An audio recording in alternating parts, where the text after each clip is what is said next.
Chapter 566. On the other side, Wei Ji and Loopy Toad also arrived at the entrance of the Spirit Beast Assessment Center. The Battle of Spirit Beasts was about to begin, and Wei Ji and Loopy Toad went to the front desk to board the plane with number 60 High's wholesale authorization letter in his hand.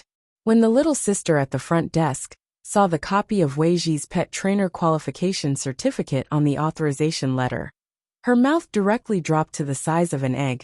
SSR. This was a big shot pet trainer. The little sister trembled as she tapped the seal. She had already been very shocked when an S-level pet trainer had come before. She hadn't expected another SSR to come now.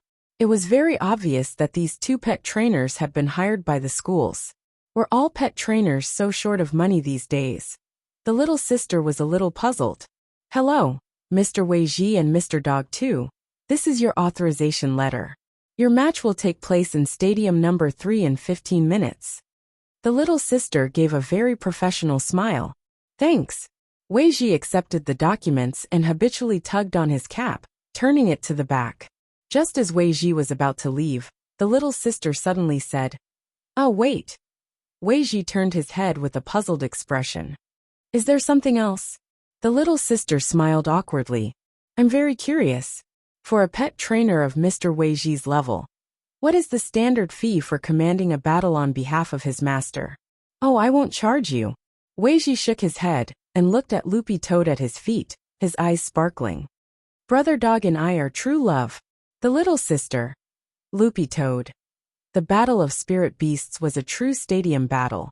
After the 3 spirit beasts from each school were selected from the group stages to make it to the finals, the final championship match would be between these 3 spirit beasts. All the stadium battles would be broadcast live to all the major high schools at the same time. And Loopy Toad guessed that there would definitely be a lot of people watching the final championship match. Before the match, Loopy Toad had already made some predictions about the other 2 spirit beasts that would appear in the championship match. The land shark aluminum small fish from Reliance High School, the goldenback gorilla Jinbei from number 59 High School, and the fighting lion, chosen by the Xiao clan from God Vision High School, would be its biggest enemies. When they arrived at the entrance of number 3 dojo, the S-level pet trainer number 59 High School had entered with the goldenback gorilla. Their opponent was a giant crystal king scorpion from Prime Elevation High School, which was about the size of a monkey. The pet trainer sent by Prime Elevation High School was also an S-level player. The goldenback gorilla was a 4th-class spirit beast, but the crystal king scorpion was 3rd class. But as long as pet trainers were involved in a battle between spirit beasts, the outcome couldn't be determined purely by the spirit beast's grade. When pet trainers were involved in a battle between spirit beasts, the outcome was actually unknown. An outstanding pet trainer's role wasn't just to direct the battle and assist the spirit beast in winning. Directing the battle was only secondary. The more important thing was to help the spirit beast discover the opponent's flaws in battle and to quickly react and formulate a targeted battle plan that could win. The fact that Wei Ji could obtain an SSR aptitude as a pet trainer was enough to prove that his perception was very strong and that his mind was rather nimble. While Loopy Toad was thinking this, the introduction of Dojo number 3's entrance ceremony had already begun. The male commentator began to introduce the contestants in the commentator's seat. What you'll see next is contestant Jinbei from number 59 High School and contestant Scorpion Lilai from Prime Elevation High School. It's worth mentioning that this time, contestant Scorpion Lilai from Prime Elevation High School has come to this stage after defeating 3 powerful 3rd-class spirit beasts, namely Spider Detective, Cockroach Bully and Shark Chili. Let's look forward to Scorpion Lilai's brilliant performance. Loopy Toad. In front of Dojo number 3, Wei Ji looked at the broadcast on the big screen. Brother Dog, who do you think will win? Loopy Toad said without hesitation. This goldenback gorilla has a higher chance of winning. Wei Ji chuckled. Great minds think alike, Brother Dog. As expected, you and I are a match made in heaven. Loopy Toad. Loopy Toad had previously investigated all the spirit beasts participating in this competition. Although this goldenback gorilla's grade wasn't as high as this Crystal King Scorpion's, These two spirit beasts were very incompatible and could be said to be natural enemies. Furthermore, there were clear rules in the dojo battles between spirit beasts that forbade them from using ultimate killing moves, which limited a lot of things. Furthermore, the Crystal King Scorpion's most prized mental toxin was greatly restricted. In this competition, the Crystal King Scorpion was only allowed to use anesthetic toxins. However, anesthetic toxins generally wouldn't have any effect on such a huge goldenback gorilla in a short period of time. Coupled with the fact that goldenback gorillas had coarse and thick skin, it was questionable whether this Crystal King Scorpion's stinger would be able to stab it. The battle began. The goldenback gorilla started pounding its chest and stamping its feet. This was a battle roar type of sound wave spell, which could be used as a mental deterrent. On the other hand, the Crystal King Scorpion circled around the goldenback gorilla, looking for a place to inject the anesthetic toxin. The pet trainers on both sides fought a battle of wits and courage. The Crystal King Scorpion's pet trainer was constantly looking for an opportunity to attack, but the goldenback gorilla's pet trainer was even more vigilant. As long as the Crystal King Scorpion made the slightest movement, he would immediately warn it. 3 minutes had already passed since the start of the match. There was no physical conflict between the two sides. There's no need to watch. The goldenback gorilla has already won this battle. Weiji looked at the time and shook his head straight away. You definitely can't fight a protracted battle with a spirit beast like the goldenback gorilla, which can easily enter a berserk state. It's easy to trigger a berserk state, and the goldenback gorilla's battle roar at the start of the battle is stacking its anger. Once it enters a berserk state, even if the Crystal King Scorpion stings it, it won't matter much. Anyone with the slightest foundation in pet training would know that a berserk spirit beast was basically completely immune to paralytic toxins.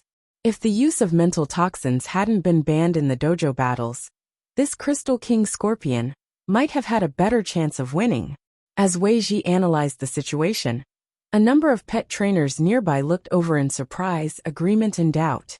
There's 1 more minute before the battle is over. Weiji already couldn't be bothered to look at the screen, and instead crouched down to stroke Loopy Toad's dog fur. Miraculously, Loopy Toad realized that it actually didn't dislike it at all, and instead felt a little comfortable. Previously, apart from little Master Ling, who had stroked Loopy Toad's fur, anyone else who had touched it would make it feel uncomfortable. But Weiji didn't feel this way at all. Grooming a spirit beast's fur before a battle is good for relaxing.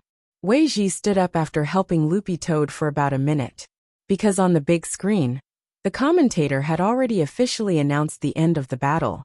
Since the Crystal King Scorpion's paralytic toxins had no effect, it had been directly knocked out by the goldenback gorilla's mountainous iron hammer.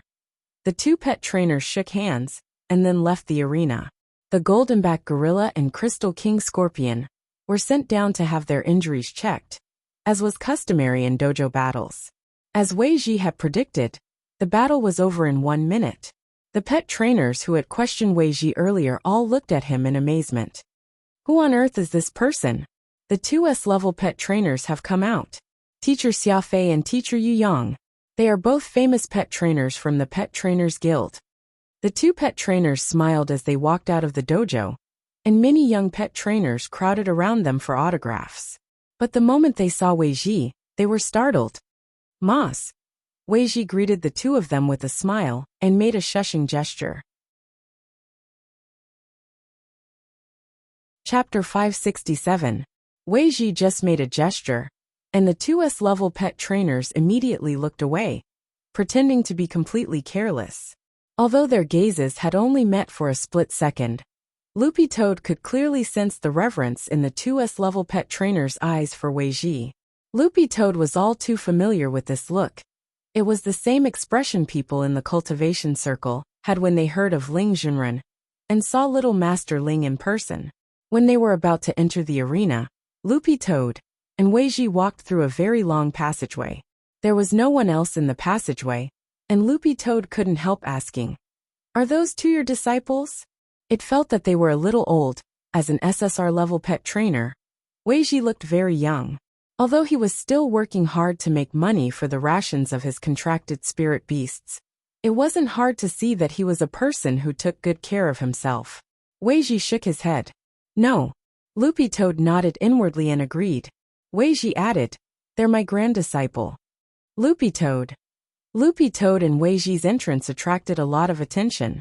When they came out of the passageway, Loopy Toad changed into its yellow tights.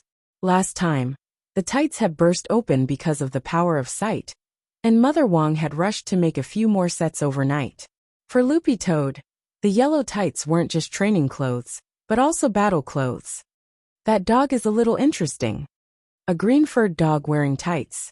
This is the first time I've seen an Akita, an ordinary dog breed, evolve into a spirit beast. It's probably a hybrid mutation, right? The big screen in the Spirit Beast Assessment Center attracted the gazes of a lot of pet trainers as they discussed it. That was because Loopy Toad was the smallest of the spirit beasts participating in the competition this time. It was even smaller than the Crystal King Scorpion Lele. And this time, Loopy Toad's opponent was Building Materials High School's Flame Tsunami Dog, full name. Flame-Splitting Tsunami Dog. As soon as the pet trainers and spirit beasts from both sides entered the arena, everyone was shocked by the stark contrast in size between the two spirit beasts. Compared with Building Materials High School's Flame Tsunami Dog, Loopy Toad was really too small. They're both at third class, but the difference in size is too big. Many pet trainers couldn't help looking at the information on the spirit beasts announced on the big screen. This was because the Spirit Beast Appraisal Center had recorded the information of all the legally contracted spirit beasts, and the data was directly retrieved from the Appraisal Center's database. Grade, species, body shape, and even habits were all announced. Flame Tsunami Dog. Flame Dog Family, Flame Tsunami Dog Species. Name: Mad Wave 3 Blade Grade, 3rd Grade Weight, 200 kg Length, 4 meters Height. Characteristics: violent, courageous, unrestrained. In the commentator's seat, the commentator said, as everyone can see, the color of the Mad Wave 3 Blade's fur is very beautiful. This means that this Flame Tsunami Hound has been trained very well. According to its owner, this Mad Wave 3 Blades eats insects as its main food. The main source of food is the Spiritual Butterfly Village's abundant spiritual butterfly. No wonder it was nurtured so well. Many pet trainers were stunned. The spirit butterflies of Spirit Butterfly Village were high-level edible insects, and each one was worth a fortune. A spirit butterfly can be sold for 500 immortal gold bars at most. So expensive. Some newbie pet trainers, who had just entered the profession, didn't quite understand the market. Will it be enough to eat? For a Flame Tsunami Hound of this size, eating 2 is usually enough. One spirit butterfly weighs 50 kilograms. So heavy. Pushing large butterfly weighs 32 kilograms. Loopy Toad's information was then displayed. Name: Dog 2 Grade, Akita Inu Grade, 3rd Grade Weight, 20 kg Length. Height 0, 68 m. Habits: Buddha like everyone. The duel hadn't really started yet, but a lot of people weren't optimistic about the green-furred dog in the field. Spirit beasts of the same type often had different sizes that determined their auras. And the point was that they had never seen this green-furred dog's pet trainer before.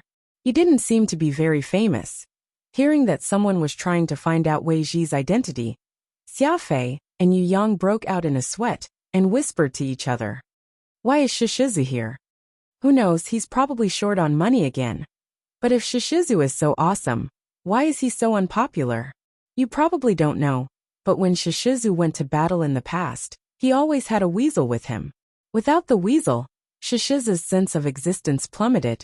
Actually, it's Shishizu who keeps a low profile. A big part of the reason why he's short on money is that he doesn't want to participate in those fake commercials. A few years ago, that red hair medicinal wine company asked Shishizu to endorse it. When Shishizu found out that the wine contained the bone of a spirit leopard, which is a state-level second-class protected spirit beast, Shishizu was so angry. He was later suppressed for a period of time because of this. At that moment, someone suddenly remembered that these two people were still there, so they turned to look at them. Teacher Xiaofei and Teacher Yu Yang. What do you think? Which side do you think will win? In the end, neither of them said anything, and just shrugged and turned to leave. For them, there was already nothing to see in this match.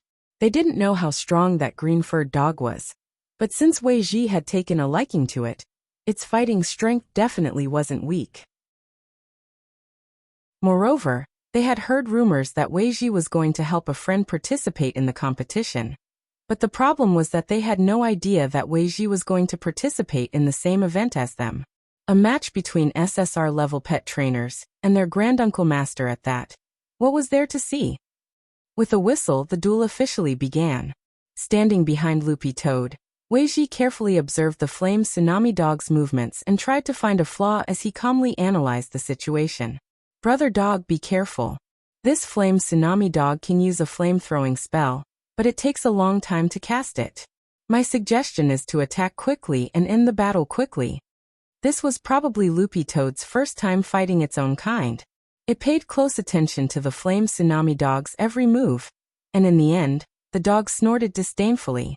This was beast language, and only Loopy Toad could understand it. However, its attitude was so obvious that even many of the cultivators watching could tell. Loopy Toad was being despised by this flame tsunami dog. Woof, woof, woof. The flame tsunami dog let out a battle howl, and Loopy Toad felt a strong wind sweep past it. This was the sound wave slash that came with the battle howl, and it was so fast that even many of the cultivators present didn't have time to react. Loopy Toad didn't know if it was because of its recent training with sheep and Jinka, but not only did it feel that this flame tsunami dog's howl was weak, this sound wave slash was also very slow. Loopy Toad felt that the time it took for this sound wave slash to float past it was enough for it to take a piss. It was very obvious that this flame tsunami dog, Mad Wave 3 Blades, was testing Loopy Toad's strength with contempt and provocation. But when he saw that Loopy Toad had actually easily dodged the sound wave slash, Mad Wolf 3 Blades' expression changed slightly. Wei Ji was a little unhappy. Brother dog, we won't lose. You howl too. Howl back. Okay. Loopy Toad nodded inwardly. That was exactly what it wanted. At that moment, everyone's eyes were focused on the green-furred dog in the field. After the latter got into position, it suddenly looked up and roared. Oh whoa, wait. Oh whoa. Everyone. Wei Ji was extremely satisfied. As expected of Brother Dog, its howl was very distinctive. Chapter 568.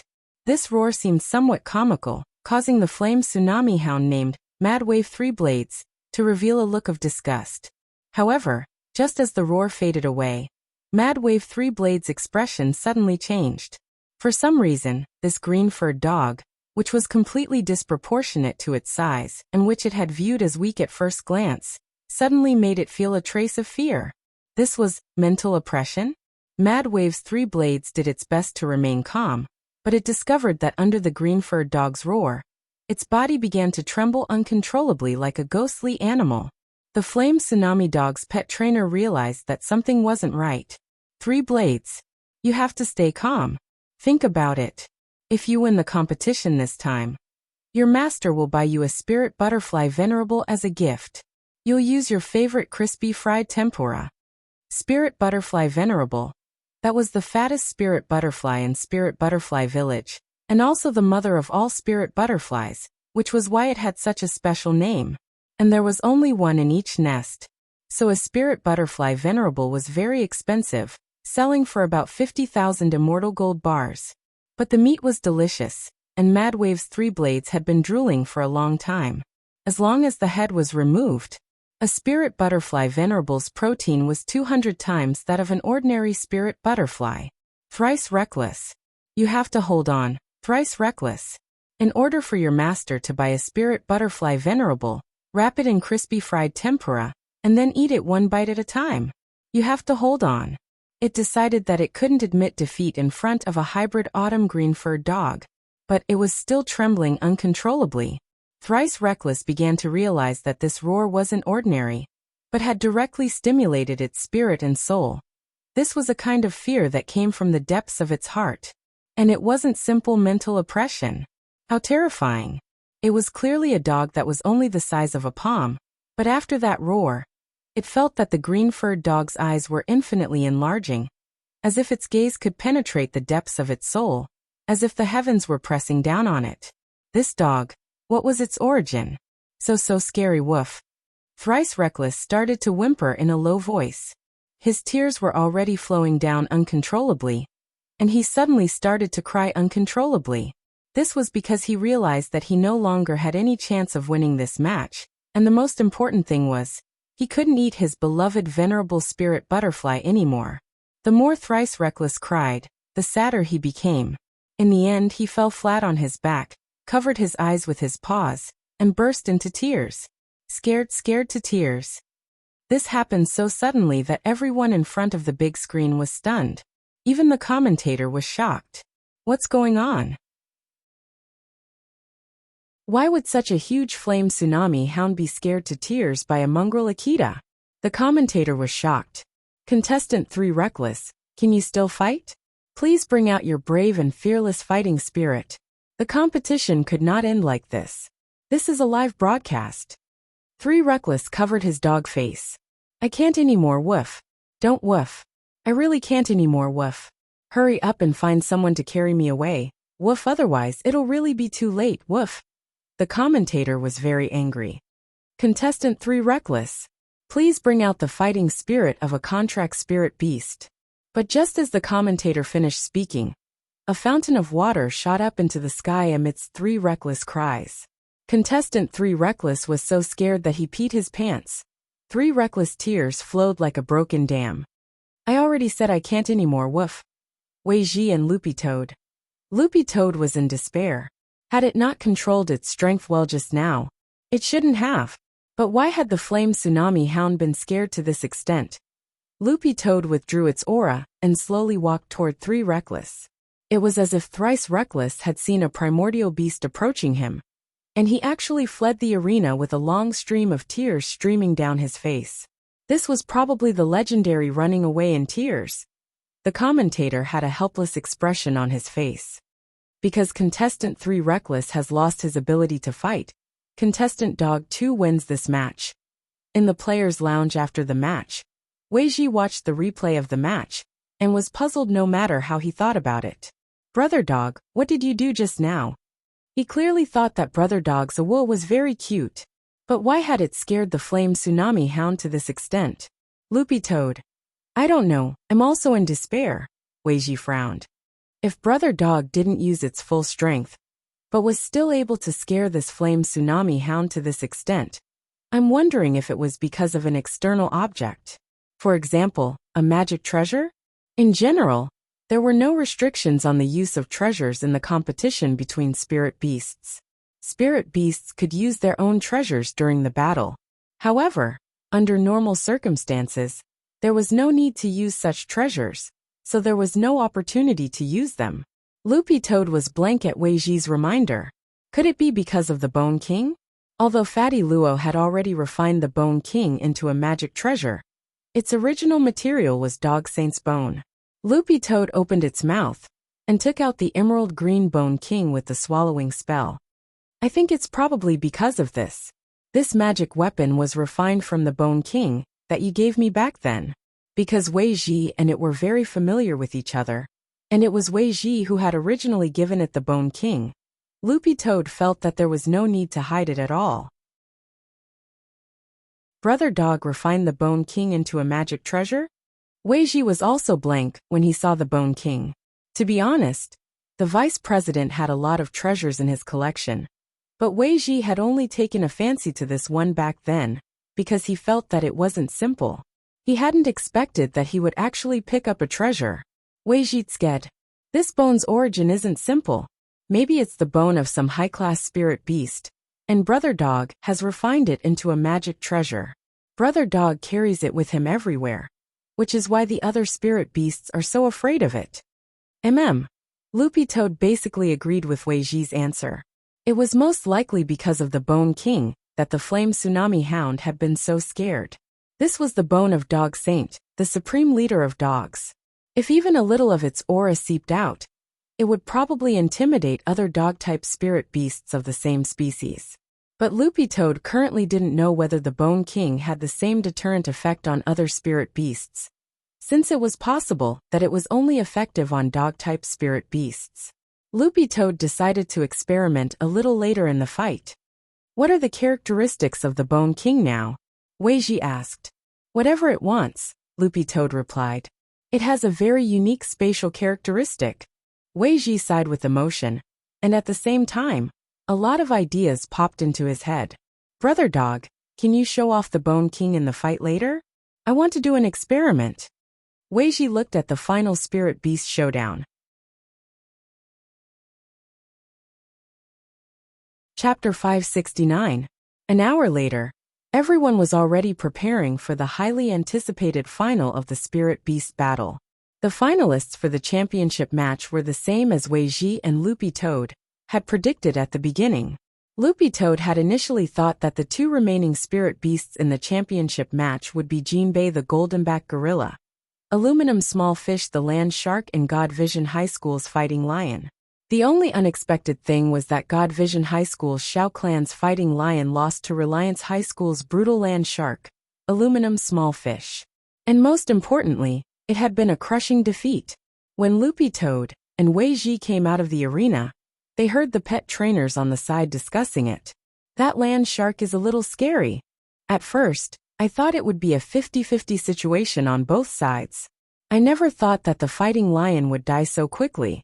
The Fighting Lion handpicked by the Shao clan was actually one-sidedly beaten by a land shark. But that land shark seemed to be eating something before the match. Could it be a stimulant? I don't think it was. One pet trainer shook his head. As they talked about this, the results of the appraisal of what Aluminum Small Fish had eaten before the match directly appeared on the big screen. What Aluminum Small Fish had eaten just now was a bag of potato chips. Loopy Toad was alarmed.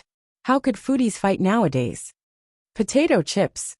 All the pet trainers were stupefied and speechless. If it was a stimulant, it would definitely be strictly forbidden. But who knew that a spirit beast would be so obsessed with snacks? Back in the players' lounge, Weiji began to analyze. It seems that this land shark has a very special constitution. It should be a type of irritable stress syndrome. Spirit beasts with this kind of constitution are quite rare. What kind of constitution is it? Loopy Toad asked. You can think of it as a constitution that excites excessively when it comes to ordinary food. Usually, in this excited state, its strength will soar above its original grade, and it will display formidable strength that is completely inconsistent with its grade. Furthermore, even if this kind of constitution enters an excited state, it won't affect the body at all, and instead helps develop the tenacity of the meridians in the body. Overall, it's a pretty good constitution. Weiji added. But spirit beasts with this kind of constitution are usually not easy to tame. Not only can they eat, they're also very expensive, and most people can't afford to keep them. Loopy Toad sweated in its heart. No matter how much it could it eat more than Little Silver? But after listening to Weiji's analysis, Loopy Toad looked forward more and more to the showdown with this land shark. Loopy Toad's current strength just happened to be at second class. If this land shark could burst forth with the strength of second class through its physique, Loopy Toad instantly felt that it could look forward to this showdown a little. Roughly 5 minutes later, Weiji and Loopy Toad entered the venue again. This time, Loopy Toad had to face two enemies. In addition to Jinbei, the Goldenback Gorilla, there was also that land shark Aluminum Small Fish who was frantically eating potato chips. Weiji greeted the Goldenback Gorilla's pet trainer. Good luck, Xiaoxia. Loopy Toad. Fine. Little Cloud has come out. If Little Gang comes out, they would be able to form a team of 3 to collect medals. Xiafei. To be honest, Xiafei had been rejecting the idea up until this moment. He had no chance of winning with a 4th grade gorilla. This was simply displaying one slight skill in front of an expert. So when Weiji greeted him like this, Xiafei's heart couldn't help but tremble, and his face paled. It was due to nervousness and fear. A lot of pet trainers were watching this scene on the big screen. By the way, who on earth is this green-furred dog's pet trainer? Why don't I remember him? This person actually calls teacher Xiafei Little Cloud, as if they're very familiar with each other? Look, teacher Xiafei's expression has changed, he's probably angry. The highly anticipated showdown began with the earth-shaking sound of a virtual gong. Loopy Toad started to observe the land shark. Because it was a female land shark, it wasn't too big, but was still 3 meters long. It was covered in black scales from head to toe, which were evolved from the land shark's skin to protect itself on land. The scales would disappear in the water. In addition, the land shark had 2 legs. Loopy Toad thought that its overall appearance was a little similar to the mermaid drawn by the police in the movie The Mermaid. At that moment, the land shark aluminum small fish stopped swallowing and casually tossed the bag of potato chips to one side. Then, with a shake of its legs, it plunged into the ground like a meteorite directly between Dog 2 and the goldenback gorilla.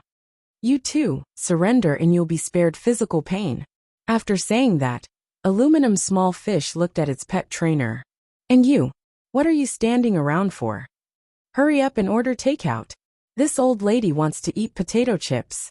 This showdown is going to end soon. Let's order first. Everyone was stupefied. When all was said and done, this was a spirit beast with irritable stress syndrome. The pet trainer had no right to speak at all. Weiji snorted, completely unconcerned about the land shark's provocation. What a cute little shark. But while it's called a land shark, it's actually more advantageous in a water battle. Water fish, don't you like water?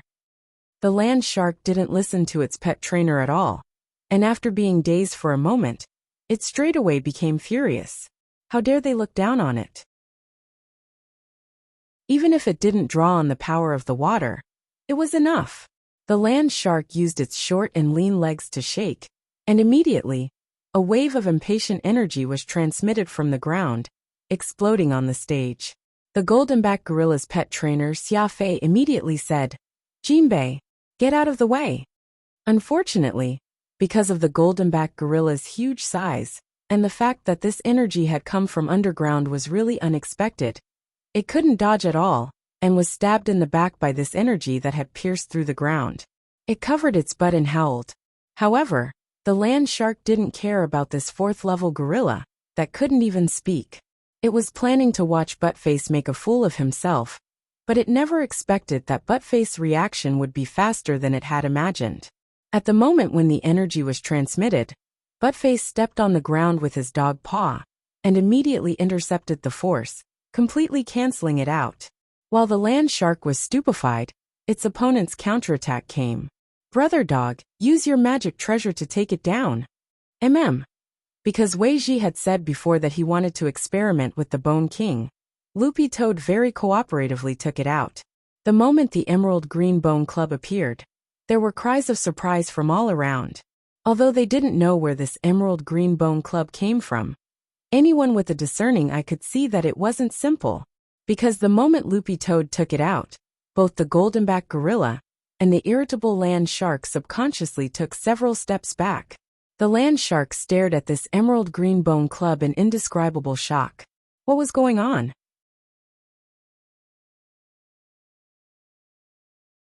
Chapter 570. This was an instinctive reaction that could only be detected after sensing a powerful threat. It was a completely subconscious reaction. Sure enough, it was like this. After this test, Loopy Toad was basically certain. The Bone King's deterrent power wasn't just effective against dog-type spirit beasts. It probably had a suppressive effect on all spirit beasts. The suppression on dog-type spirit beasts was even more obvious. After reaching this conclusion, Weiji and Loopy Toad were full of confidence. Weiji, "Brother dog, go. This is a rare opportunity." The rare opportunity Weiji was talking about was a chance for Loopy Toad to familiarize itself with using a magic treasure. Increasing the rapport between magic treasures was usually only effective in actual combat. There was a saying that true knowledge came from practice. And this principle was the same in cultivation. Loopy Toad was very cautious in the face of the land shark in front of it, because this was indeed an evenly matched opponent. The land shark's aura, which had stimulated its potential thanks to its special physique, was completely different from the 3rd class described in the information. It was already close to second class, or even peak second class. This was completely different from when it had faced Sheep and Jinka. Loopy Toad actually felt a hint of excitement for battle. Ow! Dog 2 howled, and directly leaped high into the air with the Bone King in hand before smashing it down. Aluminum Small Fish was taken aback by such a quick reaction. And this unknown emerald green bone magic treasure. Fortunately, in its excited state, its reaction was very quick and fierce, and it immediately tried to use its steel tail to block the attack before waiting for an opportunity to counterattack. However, the Bone King was, in the end, a third-class holy weapon. Given Loopy Toad's current realm, it might not be able to display the full power of a third-class holy weapon, but even if it could only display 60% of its power, it was still extraordinary. The moment the Bone King and the land shark's steel tail collided, Aluminum Small Fish felt a tremendous force crush down on it, along with a burning pain. What on earth was this emerald green bone? Aluminum Small Fish couldn't imagine how a dog whose data indicated it was only third class could have such a terrifying magic treasure, and how Loopy Toad could actually control it so steadily. In fact, under normal circumstances, it was impossible for a Grade 2 spirit beast to control a Grade 3 saint artifact. When spirit chi was poured into a Grade 3 saint artifact, the saint artifact would definitely produce feedback. This feedback was something that a Grade 2 spirit beast's body could not withstand. But the point was that Loopy Toad had the power of Heavenly Tao in its body. This power of Heavenly Tao came from evil sword gods, 10-meter sword circle sword Tao power. Although Buttface hadn't completely mastered it, it was precisely this force that could help him suppress the feedback force of the holy artifact and help him control it.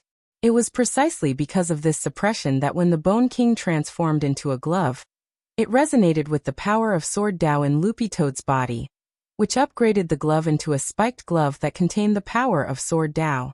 But Loopy Toad had no intention of using the power of Sword Tao in this battle at all. Otherwise it would actually be a little unfair. What it wanted to do now was to test the performance of its Bone King in its normal state, and to see how much power its basic dog skills could exert in a battle of the same level. The land shark Aluminum Small Fish started to become a little serious. As it dodged Loopy Toad's attack, it couldn't help glancing at the pet trainer behind it. What are you spacing out for? Analyze the situation. The pet trainer was also startled. Loopy Toad hadn't listened to him at all before, but now it was turning hostile faster than flipping a book. A lot of people saw this scene, and the battle was also being broadcasted in real time to all the major high schools. Number 60 High School was supposed to have an ideological and political class at this time, but because of the start of the Battle of Spirit Beasts, all the teachers stopped classes and started to broadcast the battle according to the school's arrangement. Seeing that unruly land shark actually start to ask its pet trainer for help, Little Peanut couldn't help sking. I never thought our Loopy Toad would be so awesome, to be able to force Reliance High School's Aluminum Small Fish to that extent. But Loopy Toad's cultivation speed is a little too fast. It hasn't been that long, but it's already so strong. Most of the students in Grade 1, Class 3 didn't doubt Loopy Toad's strength. They were just shocked by Dog 2's cultivation speed. That was because before Dog 2 had officially become a dog, he had been a Demon King.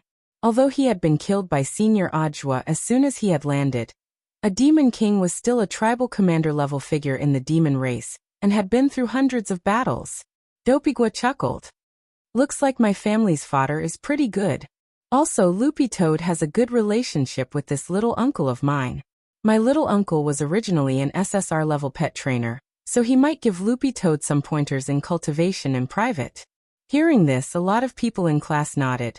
This explanation was actually quite reasonable.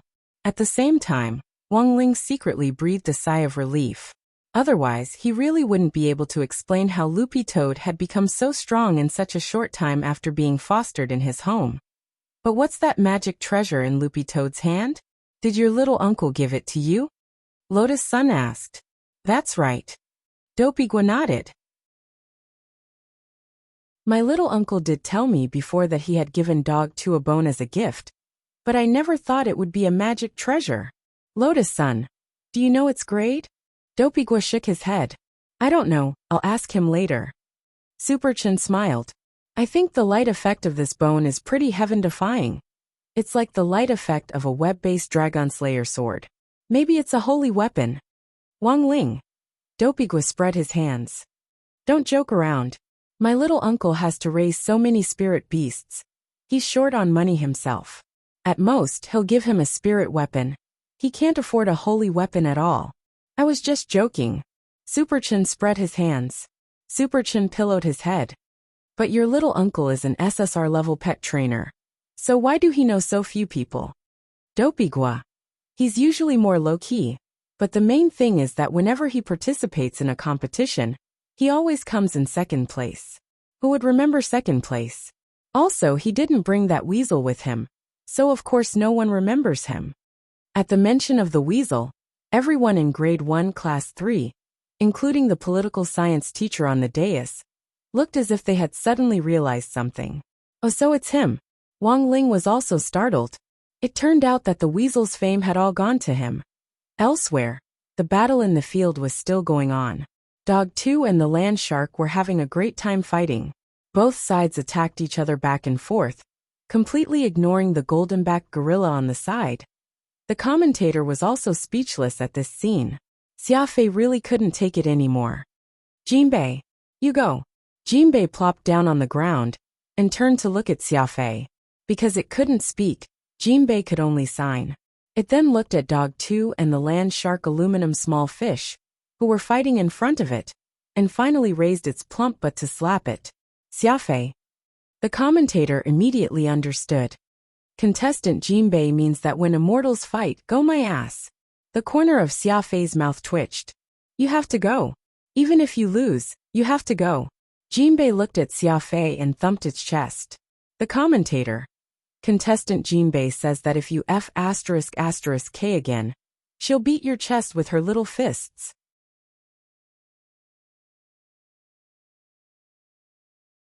Chapter 571. The golden-backed gorilla was a spirit beast whose strength lay in its coarse skin, thick flesh, and resistance to beatings. Furthermore, once it fell into a prolonged battle, it would enter a berserk state with extremely strong explosive power, so it really wasn't weak at all. But in the end, a fourth-class spirit beast was a fourth-class spirit beast, and the gap between third-class and fourth-class spirit beasts was actually very big. The third-class Crystal King Scorpion, from before, had been purely unlucky and had been countered by nature. The most important thing was that the land shark, which had activated its violent physique, and the green-furred dog, which had taken out an emerald green bone club of unknown origin, now had overall combat strength of second class on average, which instantly made the golden-backed gorilla feel despair. With a gap of 2 grades, it had no chance of winning this match at all. Since that was the case, it might as well sit back and watch the show. At the very least, it would suffer less physical pain. In any case, Jinbei was already very satisfied with defeating the Crystal King Scorpion. No matter how bad this match was, it was still the rear guard. Honestly speaking, Jinbei's reaction put Xiafei, who was a pet trainer, on the spot, and he was a little disappointed. In fact, Jinbei couldn't be completely blamed for this. The main reason was that in this era of peace, the bestiality of contracted spirit beasts had generally weakened to a certain extent. Furthermore, regular spirit beast duels weren't fights to the death, so the spirit beasts which specifically challenged various spirit beast dojos had long since lost the awareness of being wild beasts. Unfortunately, Xiafei wasn't Jinbei's owner. If Jinbei's owner was here, he might be able to order it around by relying on the power of the contract. Xiafei frowned as he looked at Wei Ji. What would Marshal Granduncle do at this time? Wei Ji actually didn't give too many pointers, but carefully observed the changes in the Bone King. The more he looked, the more he felt that this thing wasn't simple. In fact, Wei Ji had never expected Loopy Toad to actually think of refining the Bone King into such a magic treasure. Furthermore, it had been very successful, and it had the spatial follow-your-heart attribute, which could change into whatever shape Loopy Toad wanted. After a few rounds, Aluminum Small Fish, the land shark, gradually began to feel a little tired. It had never expected a mere green-furred dog to be so difficult to deal with. I'm going to get serious. Aluminum small fish stared at Loopy Toad. Thinking this, the land shark took out a bag of myrtles and poured them all into its mouth. Loopy Toad stared blankly at this scene. It turned out that potato chips weren't the only snack that could stimulate this land shark's excitement. At that moment, the commentator guessed that a lot of people would raise doubts, so he immediately said, according to the rules of the competition, snacks are not prohibited items. In fact, it was already equivalent to a stimulant, but because there were no rules in the competition, this type of spirit beast with a special excitement physique was able to skirt the line. In fact, in previous years, when the Spirit Beast Appraisal Center held a general meeting, there had been people who proposed to set up restrictions and rules for spirit beasts with special constitutions. However, it had never been approved, and it was said that it was still in the review stage. After eating the bag of snacks, Aluminum small fish curbed its spirit energy. The snacks it had eaten in just a few seconds had already given it a sense of excitement, but it didn't immediately attack, and instead jumped far away from Loopy Toad. Loopy Toad didn't immediately attack. It actually wanted to see what this cute little land shark was up to. Aluminum small fish took a deep breath, and its entire body began to inflate like a balloon. The goldenback gorilla sensed that something was wrong. This was clearly the prelude to an all-out attack. Golden Bell Shield. Jinbei shouted inwardly and actually took out its magic treasure, because it realized that this was going to be a large-scale group attack, and what it needed to do now was to stabilize itself. This was a fight between immortals, and Jinbei didn't want to get involved, nor did it want to get hurt, and even more, it didn't want to be directly knocked out of the arena. It was so big. It would actually be a little humiliating if it was knocked out of the arena in one move by these two little things. Although it was already quite humiliating now. As Aluminum small fish continuously sucked in air, its body grew larger and larger until it finally swelled up into a huge black balloon. Brother Dog, be careful. This should be a soundwave spell attack. Stabilize yourself. Don't let yourself fall out of the arena. Seeing this change, Weiji immediately relied on his rich commanding experience and on-the-spot experience to guess this land shark's next move, and he immediately warned Loopy Toad. Whether it was him or Loopy Toad, both of them could feel a tremendous amount of spirit power gathering inside this land shark's body. Weiji had already instilled his spiritual power into his ears and covered them with his hands. Burp. In the next moment, an earth-shattering burp whistled through the air like a tide, accompanied by a powerful wind that caused the entire arena to shake. The commentator in the booth was incomparably shocked as he watched this scene. This was because this sound wave attack was so powerful that even the glass outside the commentary room had already cracked a little. The enormous burp shook the world, and it was as if countless blades of wind were blowing in the air, lifting up all the bricks and tiles in the arena. All the spirit power in this shrill cry was concentrated on Loopy Toad. Loopy Toad stabbed the Bone King into the arena and gripped it tightly, afraid that it would be sent flying out of the arena by the impact of this powerful sound wave. Compared with the goldenback gorilla, it was really too light, and at that moment, it was only relying on brute force to support this impact. Everyone was stupefied at this momentum. The goldenback gorilla sweated profusely in its heart. Fortunately, it had been quick to take out the magic weapon Golden Bell Shield. Otherwise it would have been sent flying right away. Because at that moment, even inside the Golden Bell Shield, Jinbei felt an indescribably powerful pressure that made its body fall back uncontrollably, and it had no choice but to lean forward with all its might. It's a little powerful. Loopy Toad narrowed its eyes and marveled in its heart. This sound wave spell was at least grade 4. The sound wave lasted for a long time, and was very powerful. Furthermore, it came wave after wave, and the most frightening thing was that it was created by burping. The entire sound wave lasted for over 40 seconds. And it wasn't until the land shark let out all the air in its body that it calmed down. However, at that moment, the arena had already been turned into a mess by the sound wave just now. Loopy Toad was bewildered. What kind of sound wave spell is this? Weiji had investigated this land shark before, and he couldn't help narrowing his eyes as he said, I've heard before that this land shark has a self-created sound wave spell that lasts for a long time and is very powerful. It has the destructive power of an explosion and can also set off endless wind. It looks like this sound wave spell was created by it. Loopy Toad. Does it have a name? Yes.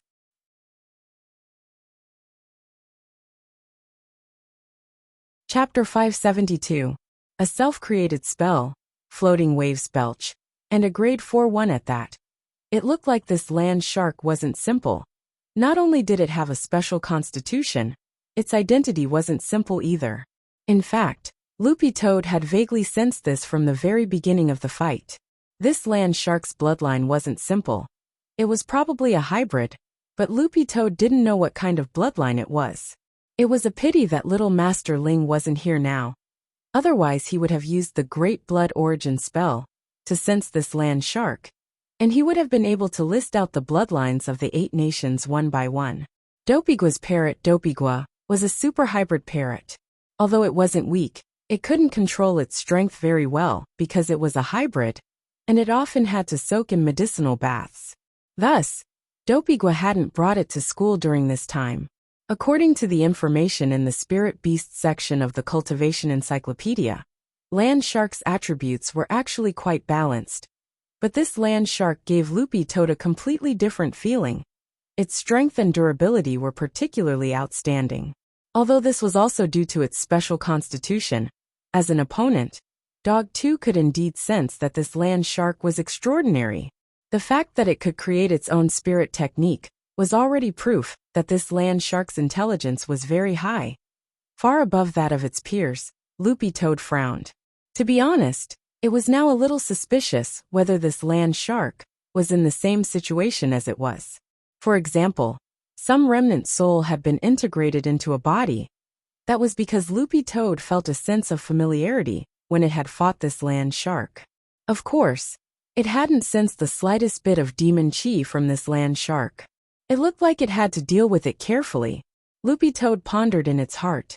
At that moment, the arena was a mess. After the land shark's self-created grade 4 sound wave spell swept through, almost all the bricks in the arena had been sent flying. Although the focus of the sound wave was on Loopy Toad, the spell's area of effect was scattered in all directions. With the land shark at the center, everything was collapsing, and the ground cracked like a spider web in all directions, looking very sinister. Aluminum small fish gasped for air. At the same time, it was a little surprised. It was full of confidence that its attack was enough to send this weak green-furred dog flying. Its sonic power had been tested. In a situation where the opponent didn't have any defensive measures, it could directly rely on the power of this 4th-tier sonic spell to send a 500 kilograms object flying. However, this green-furred dog actually managed to persevere. Like a nail, it used that emerald green bone to firmly stick to the ground. It was clearly such a thin and small dog, but it actually contained such a huge amount of power. At this moment, Aluminum Small Fish was deep in thought. This green-furred dog's origin was not simple. At least, it was not as easy to deal with as it seemed.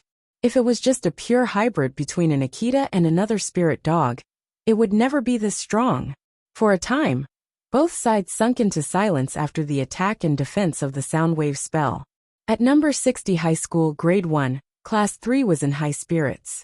Most of them could see that this land shark wasn't easy to deal with. Can our Loopy Toad win? Little Peanut was suddenly a little nervous. A lot of people in class thought that their family's dog too would win easily, but never thought that this land shark would actually be so troublesome.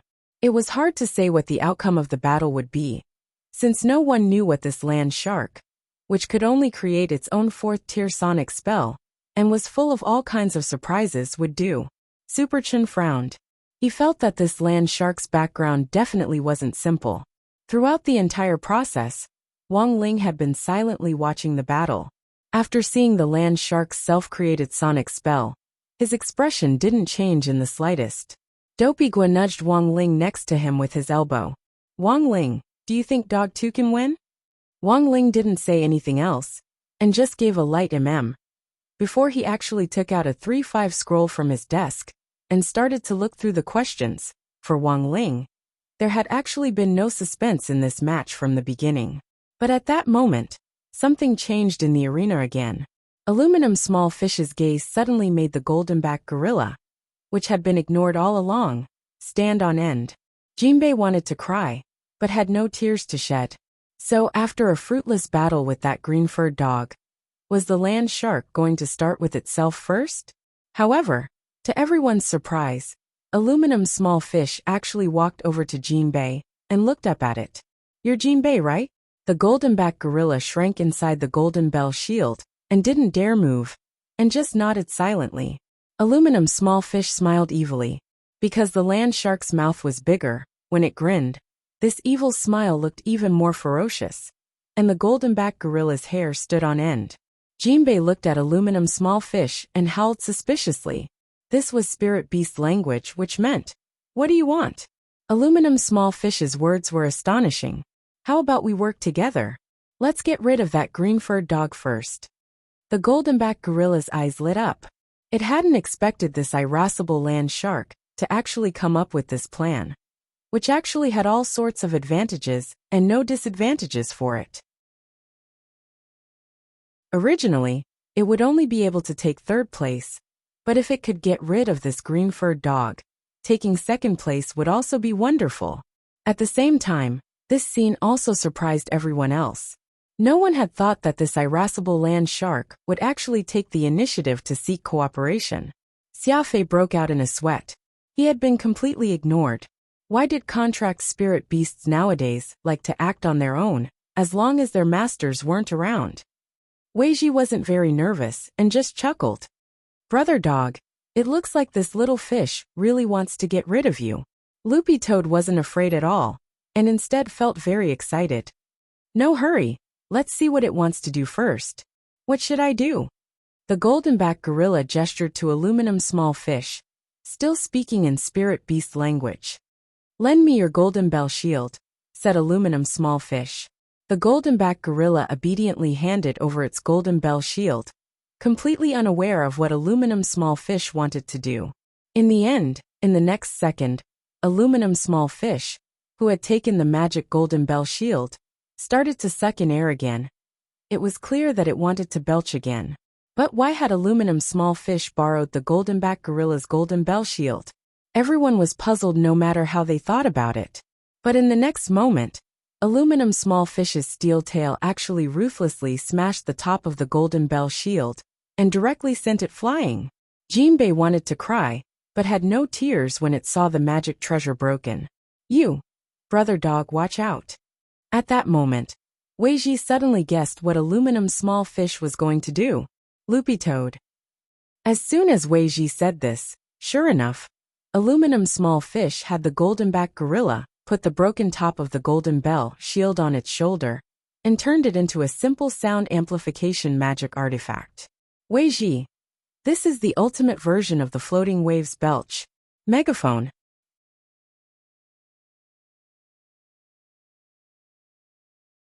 Chapter 573.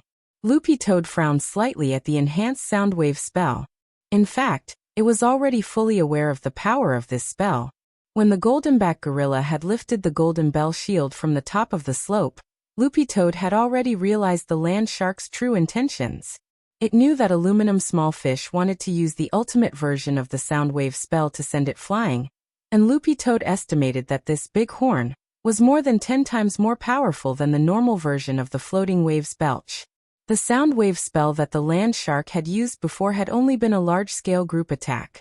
However, after using the golden-backed gorilla's golden bell shield as a megaphone, the originally scattered sound wave spirit power had been condensed for a brief moment. The original power had been increased by several times or even more than 10 times to form a powerful single attack. Spirit beasts like the land shark were originally proud creatures with an extremely strong desire to win. But this land shark in front of Dog 2 gave it a completely different feeling. It could be said that Loopy Toad was fully prepared for this bighorn attack without the slightest bit of negligence. This was a rare opportunity for actual combat, and Loopy Toad actually enjoyed it quite a lot. On the other side, Weiji also took out his defensive magic treasure, a folding fan, which was a powerful defensive magic treasure. With just a light wave, Weiji's folding fan turned into a powerful barrier in front of him. This was used to withstand the impact of the battle between the spirit beasts. Even if aluminum smallfish's sound wave attack hadn't really started, Weiji could still sense the imminent pressure from his past experience. This was simply too exaggerated. Weiji had never thought that the land shark would actually be able to exert such oppressive force. Aluminum smallfish was just relying on its special physique, eating snacks to make itself excited. It was able to exert strength that was completely inconsistent with its grade. In the next moment, with the power of the ultimate version of the floating waves belch big horn, the originally invisible sound waves actually seemed to turn into solid ripples, and everyone could actually see each one clearly. It was actually so powerful. A lot of people were shaken in their hearts. To be able to turn invisible sound waves into solid power was enough to prove how powerful the spellcaster was. Under normal circumstances, this kind of power was impossible to achieve. This shot combined with Loud Muzzle's special power allowed the land shark to unleash its full power. Because of the Golden Bell shield, the originally large-scale sound wave attack turned into a single-target destructive attack. Most of the power of the sound wave was concentrated on Loopy Toad. Standing next to the land shark, Jinbei the goldenback gorilla only received a small amount of the aftershock.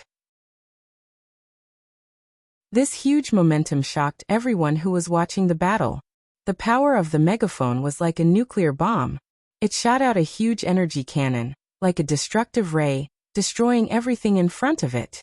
The entire capital zone was almost blown away by aluminum smallfish's sound wave. Endless rubble flew up, like countless stars floating in the universe. The offensive of this megaphone could be described as devastating, as if everything had been annihilated and turned into flying ash in a short moment. As Loopy Toad turned to ash, boundless astral winds held fiercely with the tremendous power of 10 million horses, putting Loopy Toad's body to great test. Aluminum Smallfish was quite confident in this attack. It rarely used such a big killer move. However, the strength of this green-furred dog in front of it was beyond its expectations once again. After this powerful sound wave attack, this green-furred dog actually didn't move at all. Aluminum Smallfish grit its teeth. Was it looking down on it? Or had its attack not had the slightest effect at all? The land shark aluminum smallfish couldn't believe the scene in front of it at all. What kind of character was this green-furred dog on Earth? While aluminum smallfish was feeling endlessly incredulous, it actually noticed that the emerald green dog beating stick in the green-furred dog's hand had actually changed a little. This proved that its attack just now had indeed been effective. Unfortunately, however, the land shark realized that this emerald green bone stick of unknown origin had actually become even more solid under its ultimate version of the sound wave spell. Then an even more astonishing scene happened, because Loopy Toad had actually broken the Bone King in two along with the cracks that had been created by the sound waves. But even so, the Bone King's power still hadn't changed much, which delighted Weiji on the battlefield. Weiji. Brother dog. Loopy Toad, Weiji. Just in time, your bone stick has now been broken in two. Hurry up and think of a way to transform. Loopy Toad thought about it carefully. In fact, it had no idea whether the Bone King would still be more powerful after being broken in two. But curiosity drove Dog 2 to make its final judgment. It listened to Weiji's instructions and started to fantasize about this broken Bone King turning into what it wanted. After several dozen seconds or so, Weiji's eyes suddenly lit up. Brother dog. Loopy Toad. Weiji. Hurry up and use the nunchaku, ha ha ha. Loopy Toad. Meanwhile, elsewhere, Night Chief's investigation was still going on. As the president of Night Chief, Night Ghost Spirit Emperor felt that he had suffered unprecedented shame and humiliation. He was the dignified leader of the number 1 foreign force, but an inexplicable magic treasure had actually smashed off one of his arms. Not only that, even his right-hand man Edmark had been assassinated. This action was undoubtedly a blatant provocation. His severed right arm still hadn't recovered, and the serious injury effect was much stronger than he had imagined. Not only did it inhibit his ability to recover, but it also made Night Ghost Spirit Emperor feel an unprecedented pain in his severed arm. The injuries caused by the unknown object smashing through his arm felt like ants were gnawing at it, constantly eating away at his wound. Any results from the investigation? Night Ghost Spirit Emperor asked his subordinate next to him. Reporting to Lord Spirit Emperor. We're still in the investigation stage. The subordinate replied. Useless. Night Ghost Spirit Emperor was furious. What information can we find out now? Trembling with fear, Night Chief's subordinate replied. At the moment, the tracking magic treasure shows that it's within Songhai City. We can basically conclude that it wasn't done by venerated immortals. It was probably done deliberately by someone with ulterior motives.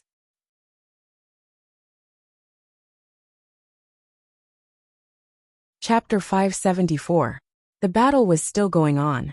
Although the Bone King had cracked from the big muzzle just now, it wasn't really damaged, which was one of its freewheeling characteristics. It was precisely because the Bone King had the ability to mold a person's imagination into the weapon they wanted. So to put it bluntly, it was like plasticine. If you poked a hole in plasticine, you just needed to rub it a little more and it would recover. So when Loopy Toad saw the fresh cracks on the Bone King recover bit by bit, it felt that this characteristic was simply a little heaven-defying. It was the same as having a self-healing attribute. Little Master Ling doesn't have to worry about my magic weapon breaking anymore. On the other side, the goldenback gorilla and the land shark aluminum small fish had tired expressions on their faces after they used the strengthened big muzzle version of Floating Waves Belch. The big muzzle had a very strong impact and a fierce recoil. The goldenback gorilla had almost been directly thrown out of the arena by the recoil just now. During this process, apart from casting the sound wave spell, aluminum small fish also had to use some strength to suppress the goldenback gorilla and stabilize the cannon. But even with such a fierce consumption of strength, the dog actually hadn't been thrown out of the arena. Jinbei and aluminum small fish were startled at the same time. Was this dog a holdout? Aluminum small fish had initially calculated that this dog would be very difficult to deal with in close combat. So she had planned to use a long-range attack to try and throw the other party out of the arena. But she never expected her attacks to fail one after another. Jinbei put down the broken golden bell shield with an unsightly expression on its face. It had lost a magic weapon, but even so, it actually hadn't been able to throw the dog out. Where on earth did this dog come from? Aluminum small fish frowned as it tried to think of a countermeasure. It looked at the useless pet trainer behind it with incomparable disdain in its eyes. It was obvious that this green-furred dog was already more powerful than this trash pet trainer had imagined. It didn't make sense at all that a hybrid green-furred Akita could have this kind of strength. What do we do now? The goldenback gorilla's shoulder hurt from the blast just now, and after putting down the golden bell shield, there was a deep dent in its shoulder. It realized that it already couldn't lift its shoulder. The powerful recoil had actually dislocated it. There was a good saying, "Don't be afraid of a godlike opponent. Just be afraid, forget it." Aluminum small fish gritted its teeth.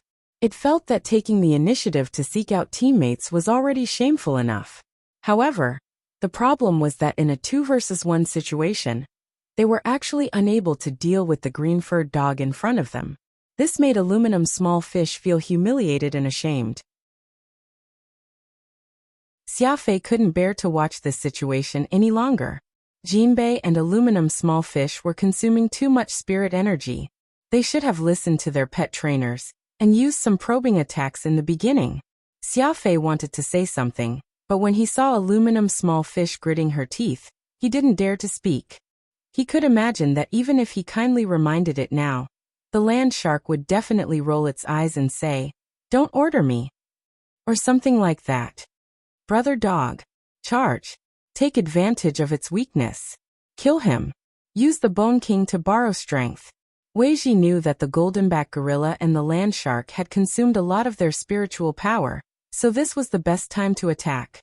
Compared with Jinbei and aluminum small fish on the other side, Dog 2 was very cooperative with Weiji, and this tacit understanding was astonishing. He was clearly just a pet trainer who was taking part in the battle, but his cooperation with this green-furred dog was surprisingly good, as if he was its owner. Loopy Toad was willing to cooperate with Weiji on one hand to give him face, and on the other hand to conceal its strength. That was because if it listened to Weiji's commands and won, Given his SSR-level pet trainer aptitude, most people would definitely give him all the credit. Loopy Toad had originally come to participate in this battle of spirit beasts to test its actual combat level, not to show off. But Loopy Toad indeed had to admit that Wei Ji had a special affinity when it came to commanding battles, which was probably due to his personal charm. An SSR-level pet trainer's personal charm was also very important. Loopy Toad knew that the weasel at Wei Ji's side was the spirit beast that had been with him the longest, and was practically inseparable. At that time, the weasel actually had a very serious mental illness, and it was Wei Ji who had opened its heart bit by bit. It was also from then on that Wei Ji began to have a constitution that wasn't afraid of electric shocks. Now Wei Ji called this, using love to generate electricity. After hearing Wei Ji's order, Loopy Toad instantly moved. The Bone King in its hand had already completely recovered, and it actually used it to do a pole vault. Raising its paws, it used the first form plus the second form of the basic dog skills as it poured spirit energy into its dog paws. Buttface pole vaulting into the ground seemed like a meaningless action, but in fact it wasn't. Buttface had used the strength of his forelimbs and the explosive force of his hind limbs to instantly leap into the sky and reach an unprecedented height. This series of actions could be said to have been done in one go. Faint green spirit light lingered around Loopy Toad's dog paw, and as it fell from the sky, it split into countless fist shadows with the sound of explosions. Dog 2's strength was too great, and the acceleration of its fall from the sky also increased its close-range speed by a notch.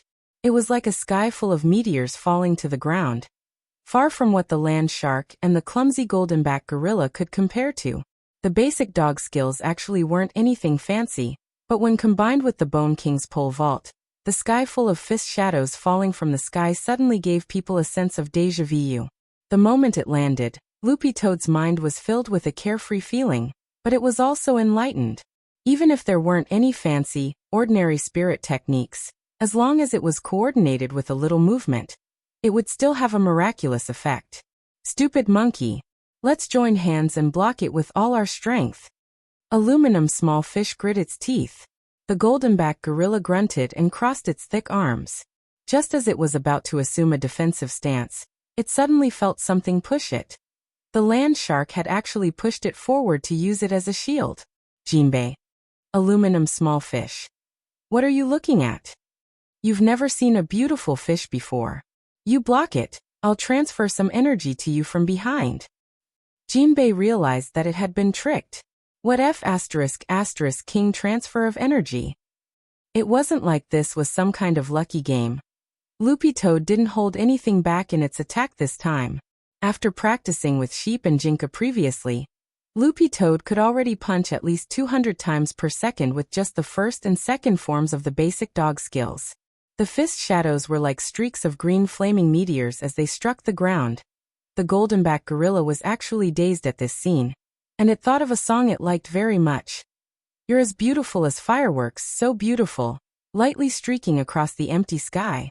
The moment the goldenback gorilla and aluminum small fish were sent flying by the fierce fist shadows, the goldenback gorilla was actually very calm. Only when it came into direct contact with the impact could it feel the difference in strength. When aluminum small fish felt the impact, it was already cursing in its heart. F***K. This dog is actually so strong.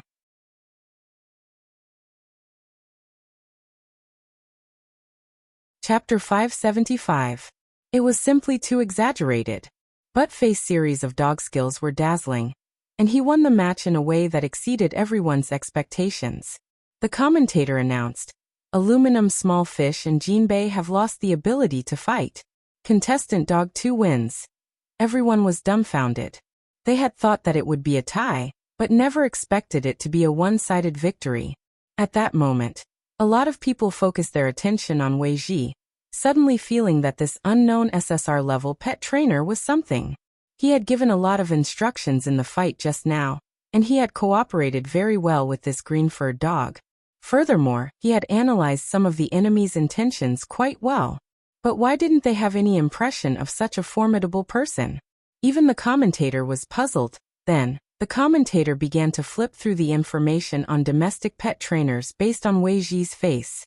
There weren't many SSR-level appraisers, so there would definitely be records on the Pet Trainers Guild's official website.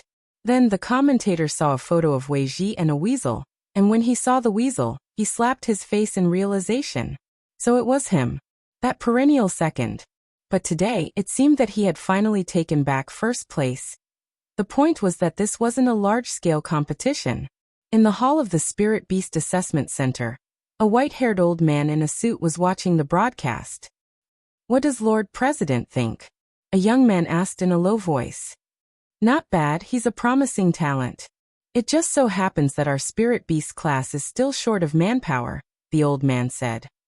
"How about we directly send someone to talk to him?" "That's not appropriate right now." The old man shook his head. "A group of people has been pretending to be us before, saying that our Society of Saints is forcibly recruiting students and creating a foul atmosphere. It's better to wait a little longer. First, go check the information on this contestant Dog 2's real owner. I intend to sign him." "You're signing him just like that?" The young man was blank. Although there weren't many spirit beasts enrolled in the Society of Saints Spirit Beast class, they had all been carefully selected after layers of assessments. This was because after entering the Spirit Beast class, all the contracted spirit beasts would undergo systematic training and enjoy the resources provided directly by the country. They would be able to enjoy unprecedented treatment in the shortest time possible. Not only would their cultivation speed increase, but most importantly, there would also be a merit system. This merit system wasn't limited to the Spirit Beast class. The entire Society of Saints had it. By carrying out the missions assigned by the Society of Saints, the merit obtained from the missions would be worth it, and the merit could be exchanged for the corresponding cadre position. In theory, as long as one had enough merit points, even a spirit beast could become a district mayor, or even a mayor. In the various classes of the Society of Saints, if one's merit points reached the level of a class monitor, they would be on equal footing with the mayor of a city. We're not in a hurry to sign the contract. This time, we have to do our homework and show our sincerity. You can draw up a contract first, the old man said slowly through sound transmission. The rest of the conversation was confidential. The young man nodded. "Yes, sir. I've already drafted the contract for the Spirit Beast class members. It'll be done soon." The old man replied. "No, it's not a member's contract." The youth. The old man. "I want to directly sign it as class monitor." The young man sucked in a cold breath. Class monitor?" The old man said telepathically. So it's even more important that we communicate well with the dog's owner. The contract can take the form of a transfer contract or a co-ownership contract. We still have a lot of funds, and this dog's owner is probably just an ordinary foundation establishment student at number 60 high school. He definitely won't be able to resist this temptation. And it's not just funds. We can also directly offer resources to this dog's owner, such as transferring him to a key city high school, or sending him to university. The young assistant was directly alarmed. "Lord President, do you think this is worth it? This dog is indeed very amazing, but we haven't tested it yet." "You don't know."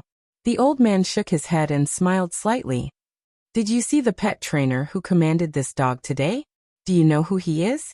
The young assistant looked at the screen and felt that he looked a little familiar, but he had no impression of him. The old man said, "This person has an extraordinary background. He became an SSR-level pet trainer at such a young age. A lot of people might not have any impression of him, but I have a very deep impression of him. Back then, when our Society of Saints recruited core organization cadres, I personally went to negotiate with this person. I offered generous conditions that even a soul formation cultivator couldn't refuse. But this person still wasn't moved. But later, I realized that it's actually not a bad thing that this person didn't come to our Society of Saints." The young assistant. "What do you mean, Lord President?" The old man. "Because this person is very good at identifying spirit beasts. Any spirit beast that catches his eye definitely won't be simple.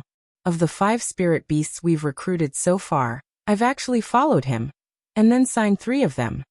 The young assistant.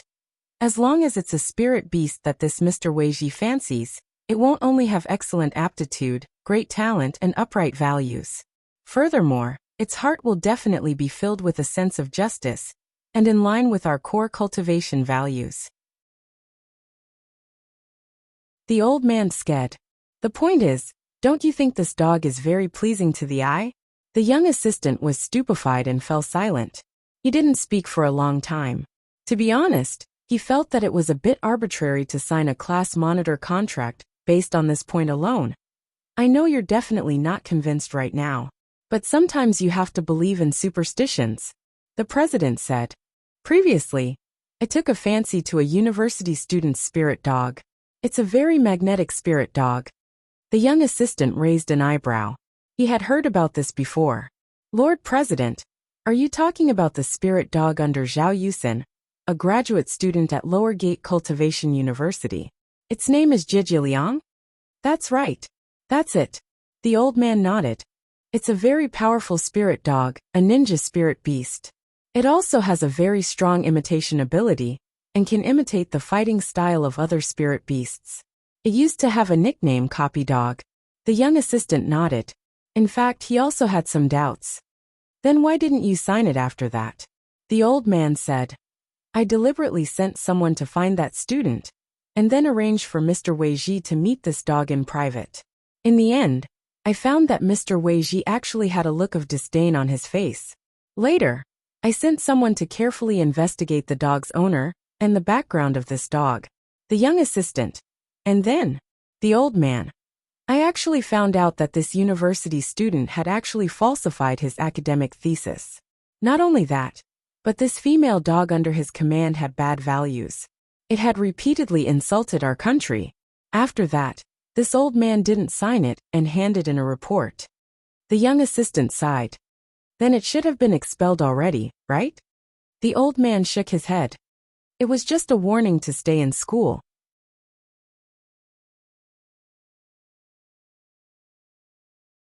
Chapter 576. While the president of the Society of Saints was complaining about this, the young assistant checked the information on his phone in passing. This matter had actually already been exposed online, but it seemed to have been suppressed. Despite all the major media outlets reposting it one after another, the owner of this spirit dog, who had posted insulting remarks about the country on an online platform, and who had falsified academic papers, hadn't been expelled, but had instead been given detention at school with a warning. Interestingly, the young assistant also found another piece of news about 36 high school students who hadn't gone to bed in time and had been persuaded to leave school. In the end, after their parents pleaded on their behalf, they were also given detention at school with a warning. The seriousness of these two matters was completely different, but the severity of the punishment was the same. The young assistant felt that when these two matters were strung together, it was full of holes to complain about. It was actually useless to blame this spirit dog at this time. There was a saying before that a spirit sword was like its master, which meant that when the rapport between a spirit sword and its master reached a certain peak, a sword spirit would be born. A sword spirit's personality would often be more similar to its master's. In fact, this wasn't limited to sword spirits. It was the same for artifact spirits bred by other magic treasures and spirit beasts. Dog spirit beasts were loyal to their masters, and in most cases, the master's 3 views and growth environment would also subtly influence their contract spirit beasts. But this matter had already been exposed online, and the severity of the punishment was actually just a warning. The young assistant sighed and said telepathically to the old man, "This dog's owner isn't simple. There's definitely a connection. After I handed in the warning information, someone immediately contacted me and told me not to meddle in this matter. That person's original rank was a little higher than mine." The old man smiled. The young assistant nodded. If it wasn't for the fact that Lord President still hasn't vacated his position as the new president of the Society of Saints, it wouldn't be hard to get rid of this kind of scum. That's right. The old man nodded. But we have to wait for the head of state to announce his new identity. Furthermore, we have to wait for all 6 classes of the Society of Saints, including the Spirit Beast class, to be in place before we make the announcement. The unified statement to the outside world is that the Society of Saints currently doesn't have a president and is directly under the jurisdiction of Huaxiao Alliance and led by Secretary Da Kong. At that time, we won't need to specially hand in information to get rid of this kind of scum. We just need to put pressure on them. The position of President of the Society of Saints was on the same level as that of the 10 generals. This person insulted the country first. Even if he has a backer behind him, he won't be able to run rampant for long. I won't have to deal with him personally. Naturally, someone won't be able to. After he had been warned by his former boss, he had silently opened a secondary account and left a message under author Wang Situ's Weibo. Everyone in the Cultivation circle now knew that this author had a huge fan base. A few days ago, the fight for monthly votes had directly shaken half of Huaxiao Nation's Cultivation circle.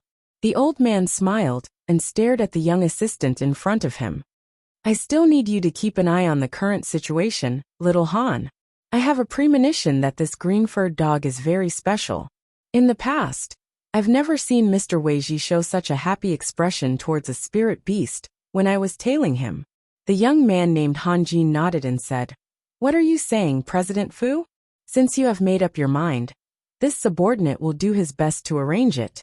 "Master," President Fu of the Society of Saints said, "when you find this person's address, you must bring a gift and pay him a visit in person.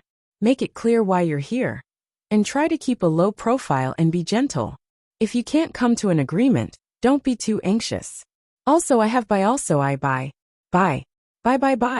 We buy Weiwei Society Sue that by gift." "Very well, President."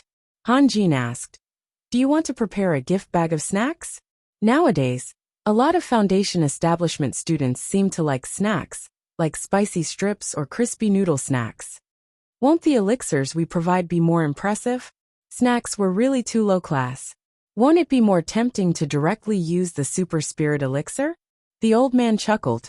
This Super Spirit Elixir was a resource that the government personally allocated to the top scorers of various subjects after foundation establishment cultivators entered Golden Core universities. Normal people absolutely wouldn't be able to resist this temptation. Dog 2 had won a landslide victory in the Battle of Spirit Beasts, and number 60 High had also achieved pretty good results in the other events in the district sports meet this time.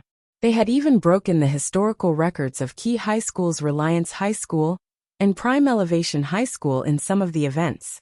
Wang Ling was about to leave after school when he noticed a group of people gathered around Dopigua to look at the results of the sports meet. Number 60 High had ranked second overall in the sports meet this time. It was already at the level of a key city high school. We were really lucky this time. Everyone performed exceptionally well, as if they were on steroids. Dopey Guo was also beyond shocked as he looked at the results of the sports meet. "I told you that Wang Ling is a mascot." Super Chen sked. Wang Ling was about to leave when Super Chen's sudden words left him with black question marks on his face. "Super Chen, did you notice that Wang Ling broke records in all the events he participated in? It's as if he's manipulating things behind the scenes. Now it turns out that he's a mascot." Wang Ling. Because of the Battle of Spirit Beasts in the afternoon, the rest of the school schedule had been cancelled, and there was a break in the afternoon. Thus school ended especially early today. When Wang Ling got home, Dog 2 had sent him a text saying that Wei Ji had asked it to stay for dinner. The old man, on the other hand, had been taken out by Mother Wang. Apparently, he wasn't going to buy groceries, but to check out tour itineraries and book tickets at a travel agency. Supposedly, the old man suddenly wanted to go on a trip. But Wang Ling felt that there was something fishy about this, because there was still a food duel between the old man and Jiang Bai's father, the head of Kitchen Knife Sect, from regular class 2. The old man had been preparing for this for a long time, and there was no way he would give up on the idea of going on a trip just like that. Furthermore, Father Wang wasn't typing today, nor was he smoking a cigar dejectedly on the sofa. Instead, he was rummaging through the drawers and cabinets in the basement, looking for something. When Father Wang had rummaged through the basement the last time, He had found the pile of love letters that Grandfather Wang had written to his first love, Teacher Pan. Wang Ling thought about today's date. It was July 20th on Thursday in the 13th week of the semester. Was today an important day? Ling Ling, you're back? Come here. Suddenly, Father Wang shouted from the basement. Wang Ling teleported to Father Wang's side and saw Father Wang take out an old box from the storage room. He then took out a box the size of a shoe box from the box, and then a black box from the box. Finally, he took out a small note from the black box. Father Wang looked at Wang Ling. I had your grandfather send your mom away just now. Wang Ling. He could already tell. Father Wang. Today isn't our wedding anniversary. Instead, it's the first day I met your mom. This note is a song I wrote before. It's called The Starry Sky's Language of Love. I just need to compose and arrange the music. Ling Ling, can you do me a favor? Wang Ling.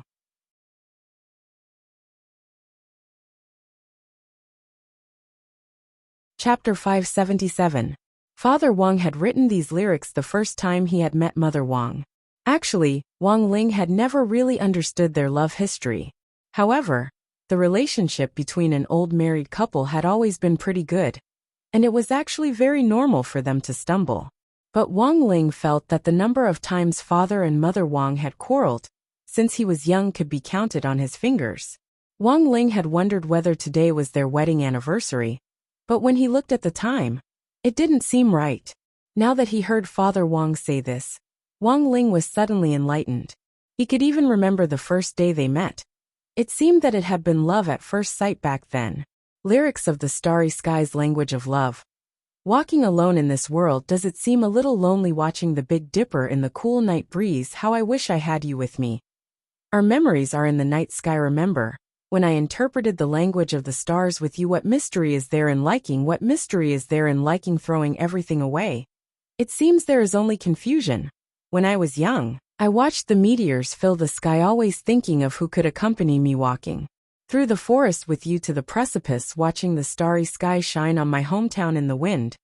Only after many years do I understand why the starry sky is colored, because we are together. Want to take you to compose the language of love in ink, holding my breath as I wander the galaxy. Wang Ling glanced at the lyrics Father Wang had written and marveled at his writing in his heart. When all was said and done, Father Wang specialized in his craft.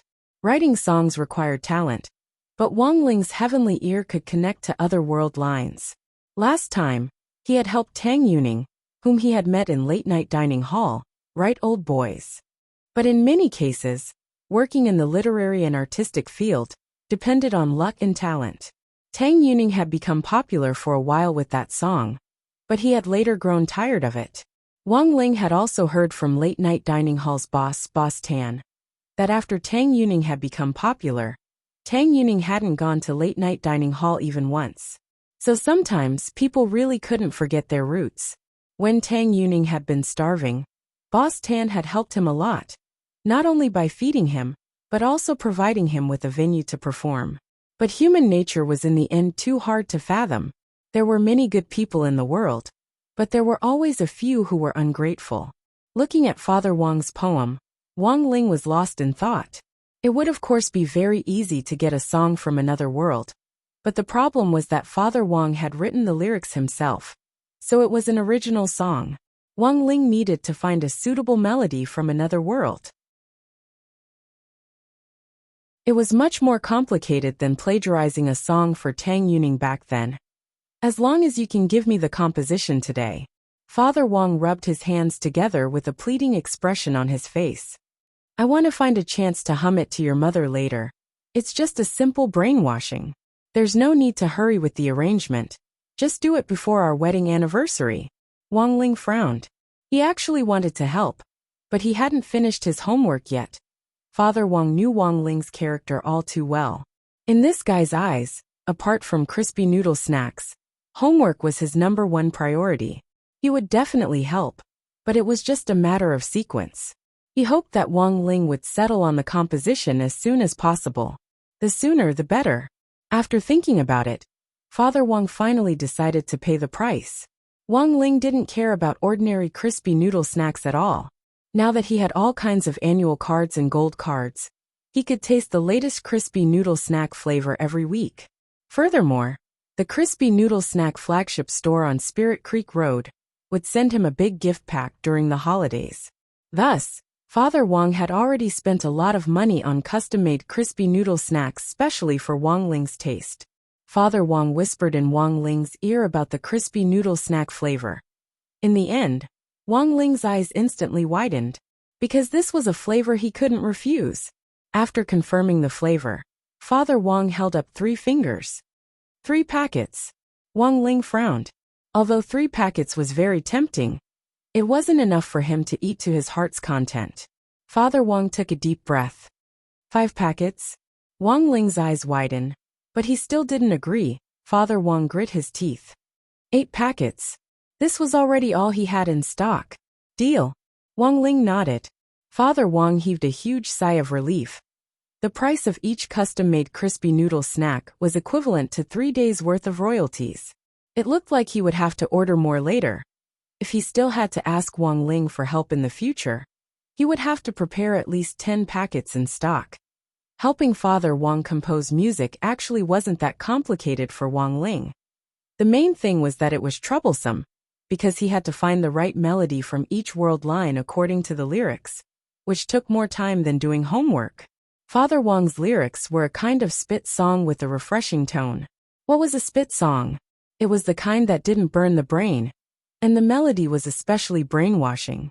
One of the biggest characteristics of this kind of song was that it was very contagious, and anyone could hum a few lines to it.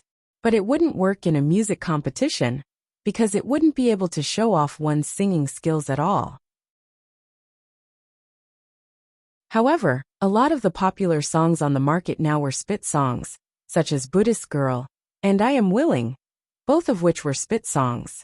Wong Ling pricked up his ears, and the heavenly ear ability scanned countless world lines, as if it was receiving radio waves. In the end, he found a singer called Old is Old, who sang a song whose melody just happened to connect with Father Wong's, the Starry Skies language of love. Number 60 High School had music classes, and Wong Ling himself could play the guitar, so he immediately wrote down a score based on the melody and lyrics, and then sent it to Grenade-throwing Senior Immortal. Grenade-throwing Senior Immortal had sung that magically altered version of Take You on a Journey before, and Wong Ling had felt that Grenade-throwing had a talent for singing. When Grenade-throwing Senior Immortal saw the score and the lyrics, he was stunned, and hurriedly wrote back to Wong Ling, Brother Ling. Who wrote these lyrics? Wong Ling typed back. Senior Wong wrote them. Grenade-throwing Senior Immortal replied almost at the same time. Damn, this is simply the work of a genius. Senior Wong sung this melody, these lyrics, shocking the world, and making the gods weep. My scalp goes numb, my thighs tremble, and I get goosebumps all over. Listening to it makes me want to fall in love. Wong Ling. Could this bootlicking be any more obvious? But to be honest, the melody of this song was pretty good. At the very least, it was very brainwashing, and it was indeed very cheerful. When do you want this song? Grenade-throwing Senior Immortal asked. Wong Ling's answer was concise. Right away. Grenade-throwing Senior Immortal. Good. I'll sing it right away. About 5 minutes later, Wong Ling sent the composition file to Father Wong. Father Wong was startled when he heard Grenade-throwing Senior Immortal's voice, and he hurriedly turned around to look for Wong Ling. Is this Little Lay's song? Wong Ling nodded. Father Wong was shocked. Damn, this singing was too good. This voice, this singing, shocking the world and making the gods weep. My scalp goes numb. Wong Ling.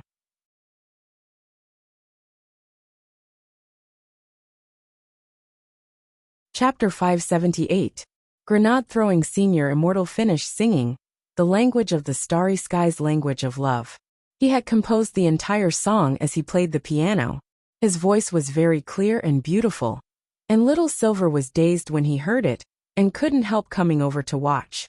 Although Little Silver had heard that Grenade-throwing Senior Immortal could sing pretty well, he hadn't expected him to actually sing so well. His voice was really sweet.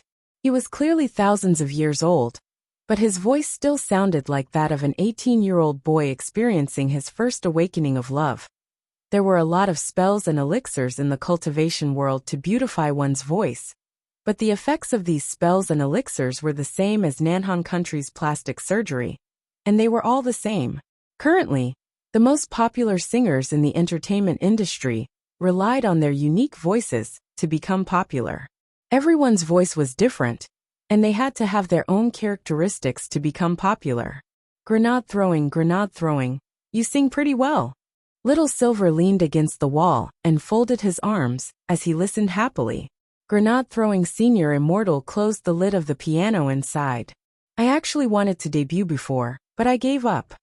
Little Silver didn't understand. Why? Grenade throwing Senior Immortal took a deep breath. Because I'm too strong. I have to give young people a chance. Little Silver. Grenade throwing Senior Immortal. If I debut, Fong Jieluan and Zhou Wenshan won't be a problem. Little Silver. Did you write this song? Grenade throwing Senior Immortal shook his head. Senior Wang wrote it for his wife. Brother Ling composed the music, and I sang a short demo. So it was written by Master's master. Little Silver's eyes lit up. Recalling the melody just now, he suddenly looked a little envious. How romantic. It reminds me of a poem. I've been studying Huaxia's ancient culture recently. It's really broad and profound. Grenade throwing Senior Immortal raised his eyebrows. Tell me about it. Little Silver blurted out. 100 years of cultivation crossed the same boat. Hearing this, Grenade throwing Senior Immortal was about to praise Little Silver for his slight improvement in understanding of modern human culture. In the end, Little Silver paused before continuing. 1,000 years of cultivation, Astro Boy. Grenade throwing Senior Immortal. That night, Loopy Toad had dinner at Wei Ji's house. When it followed Wei Ji in, the security guards at the ground floor of the family apartment looked at it with smiles on their faces, brimming with enthusiasm. This was a dog that had been personally chosen by the marshal, so no one dared to show a sour face. Actually, Wei Ji felt that Loopy Toad had a special affinity. At first glance, the color of this dog's fur was a little strange, but the more he looked at it, the more he liked it. Passing by the apartment block, Loopy Toad saw an old mother carrying a basket. Little Wei, did you bring your dog friend here to play again? Yes, Aunt Zhao. Wei Ji greeted the old auntie. Loopy Toad raised its head to look at this Auntie Zhao, and was immediately on guard because it felt that this person was very strong. As a spirit beast, Loopy Toad could almost immediately sense this aura rather than aura. It felt that this old auntie's identity was not simple, but the other party didn't pay much attention to Loopy Toad, and instead smiled at it as if it were an old friend. Loopy Toad guessed that the news about Marshal Jiang giving it special privileges at the door last time had most likely spread in the apartment. There were a lot of old aunties and uncles in the family apartment, and when they had nothing to do, they liked to discuss this kind of daily gossip. Who was Marshal Jiang? Everyone in the family apartment knew that he was Battle Saint, one of the 10 founding generals. Every word he said had weight behind it. Loopy Toad was silent. It didn't know whether this was a good or bad thing. In any case, it felt that after following Little Master Ling for a long time, it would sometimes think that it was better to keep a low profile. In the end, it was this Aunt Zhao who smiled at it, then paused to stroke the soft fur on Loopy Toad's head. Your dog friend looks a little nervous. A very fresh spirit energy spread out from this Aunt Zhao's palm, and Loopy Toad actually felt very comfortable. Damn, so comfortable. As expected, this old auntie wasn't simple. Looking at Aunt Zhao, Loopy Toad wanted to say something, but didn't know how to say it. Don't worry, Little Wei's friend has a good character and a good beast. Aunt Zhao said. Everyone in our apartment watched Little Wei grow up. Old Jiang greeted you at the door last time, so you can be more casual in the apartment from now on. It's no big deal. So don't be too nervous. We should be the ones who should be nervous. Wei Ji. What's wrong, Aunt Zhao? Aunt Zhao. How old are you? Have you ever brought a girlfriend to the apartment in so many years? We now seriously suspect. Wei Ji. Auntie, I don't have such strong tastes, Aunt Zhao. That's good. Loopy Toad. Where are you going, Aunt Zhao? Asked Wei Ji. I just got a call from old Jiang of the neighborhood committee. He said that foreign forces have invaded the border, and he wants me to hurry over to deal with it. He's busy right now and can't leave. Aunt Zhao covered her mouth and smiled. I'll be back soon. Wei Ji nodded as if this was normal. Be careful, Aunt Zhao. Don't worry. I'm not using this basket to buy groceries. Do you know the flying guillotine? This basket is an improved version of the flying guillotine. It's the kind that can be thrown out to directly harvest people's heads. But in order to weaken the enemy's guard, I modified it to look like this, said Aunt Zhao. Loopy Toad felt that this, Aunt Zhao, was talking about something very scary with a calm expression on her face. Because she was in a hurry to deal with this important matter, Aunt Zhao didn't drag Wei Ji out to chat for too long this time. This could already be considered being merciful. Sometimes, Wei Ji was afraid of running into some overly enthusiastic old aunties and uncles in the apartment. Otherwise he wouldn't be able to go back for at least half an hour. After this, Aunt Zhao said goodbye to Wei Ji. Loopy Toad watched her walk to the entrance of the apartment before her figure flickered, and she directly disappeared. Who is this auntie? Loopy Toad was very curious about this mysterious old auntie. Aunt Zhao was Uncle Zhang's secretary back then, and has always worked for him. Her Taoist name is Holy Lotus Tao Monarch, Wei Ji replied. Loopy Toad thought about this name, but couldn't think of it. It was probably a Taoist name from a long time ago. Since these old seniors had abdicated and retired, they no longer called each other by Taoist names. Over time, some legendary Taoist names had been lost in the memories of the younger generation, and it was probably only the older generation who knew about them. Looking at Loopy Toad's clueless expression, Wei Ji suddenly mentioned a name. Do you know Caoyan Jinren? Loopy Toad nodded. I do. Of course it knew this person. She was the only female cultivator in grenade-throwing Senior Immortals chat group. Furthermore, when little Master Ling was 10 years old, she had once launched a round of attacks on him with facial cleanser. As Wei Ji pressed the elevator button, he said lightly, This Aunt Zhao is Caoyan Jinren's Shifu. What a small world.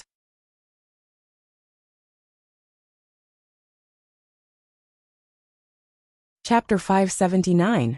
When it arrived at Wei Ji's house again, Loopy Toad already didn't feel as unfamiliar as it had at the beginning.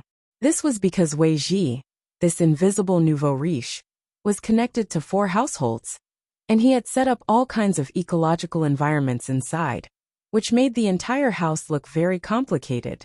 If Wei Ji hadn't led the way at the beginning, Loopy Toad really wouldn't have been able to get its bearings. But this time, Loopy Toad was already completely familiar with the place. When it entered, Loopy Toad saw the pushing large butterfly fly over and perch on Wei Ji's shoulder, which he couldn't help sinking a little. After not seeing it for a while, this pushing large butterfly had grown heavier again. It had obviously been raised very fat by Wei Ji. The pushing large butterfly was a kind of economical and practical spirit beast. Its attributes were relatively balanced, and its biggest characteristics were its loyalty and practicality. The sleeping powder and tranquilizer powder, on the pushing large butterfly in particular, were very useful when it was training in the wild, and it was very suitable for pet trainers to take out for training. Of course, the highest grade a pushing large butterfly could reach wouldn't be too high, and was at most 3rd class. But it was a different story if it could become a butterfly emperor. The pushing large butterfly in Wei Ji's hand clearly had the bloodline of a butterfly emperor. Otherwise Wei Ji wouldn't have taken a liking to it so easily. This was a common spirit beast that pet trainers liked to use in the early and middle stages.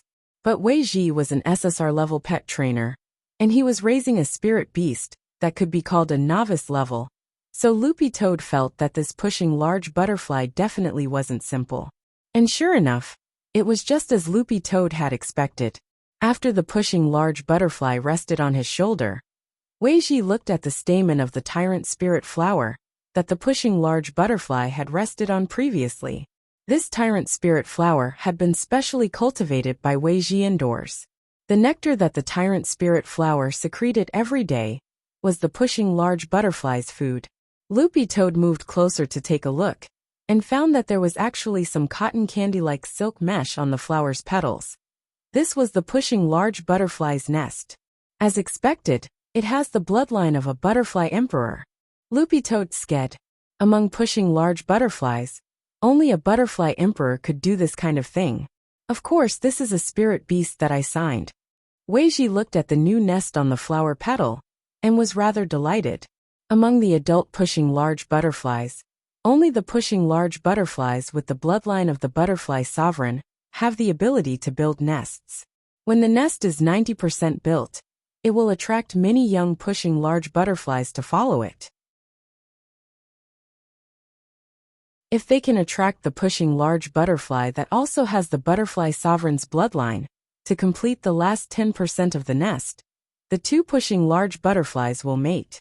At this point, Weiji sighed and used his finger to gently touch the pushing large butterfly's brightly colored wings on his shoulder. However, there are too few pushing large butterflies with the bloodline of a butterfly sovereign. Furthermore, a butterfly sovereign is a national-level protected spirit beast. It's actually very rare now. A national-level protected spirit beast. Then the one you're carrying. S-rank pet trainers and above have the right to raise national second-class and third-class protected spirit beasts. SSR rank no restrictions, Weiji replied quickly. Loopy Toad nodded. I see. I went to many places to find this pushing large butterfly with the butterfly sovereign's bloodline. Weiji seemed to have recalled many things. How did you find it? Loopy Toad stared at the pushing large butterfly curiously. It had come into contact with this pushing large butterfly many times, and it had seen that it was quite close to Weiji, but it didn't know what the story between the two was. Weiji. Actually, it wasn't that difficult to sign the contract. It was still very young back then. It was just that it wasn't easy to find out. It was its clan's third prince. It didn't want to inherit the throne, so it left with me. Loopy Toad was stunned. There was this kind of operation. Weiji specially treated Loopy Toad to a big steak from his family's Shinfu beef. This beef was very expensive, and most pet trainers definitely didn't have it at home. When Weiji cut up the beef and fried it, Loopy Toad suddenly felt a little embarrassed. Loopy Toad. This beef is pretty expensive, Weiji. It's fine. In any case, it was a scam from the vice president's family.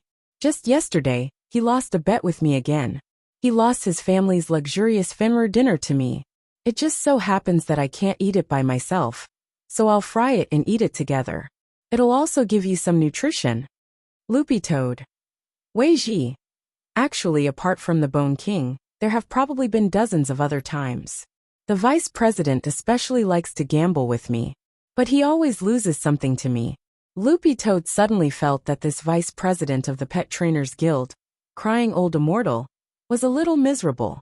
So it turned out that gambling really wasn't a good thing. It wasn't just that a small gamble was good for the mood, but a big one was bad for the body. Whether it was a small gamble or a big one, it was still a gamble. If you won, you wanted to win again, and if you lost, you wanted to recoup your losses. This thing was forever a bottomless pit. No one in the Wang family had this habit. Father and Mother Wang never bet with others, and didn't even buy lottery tickets or stocks. Father Wang was never interested in these kinds of opportunistic ways to make money.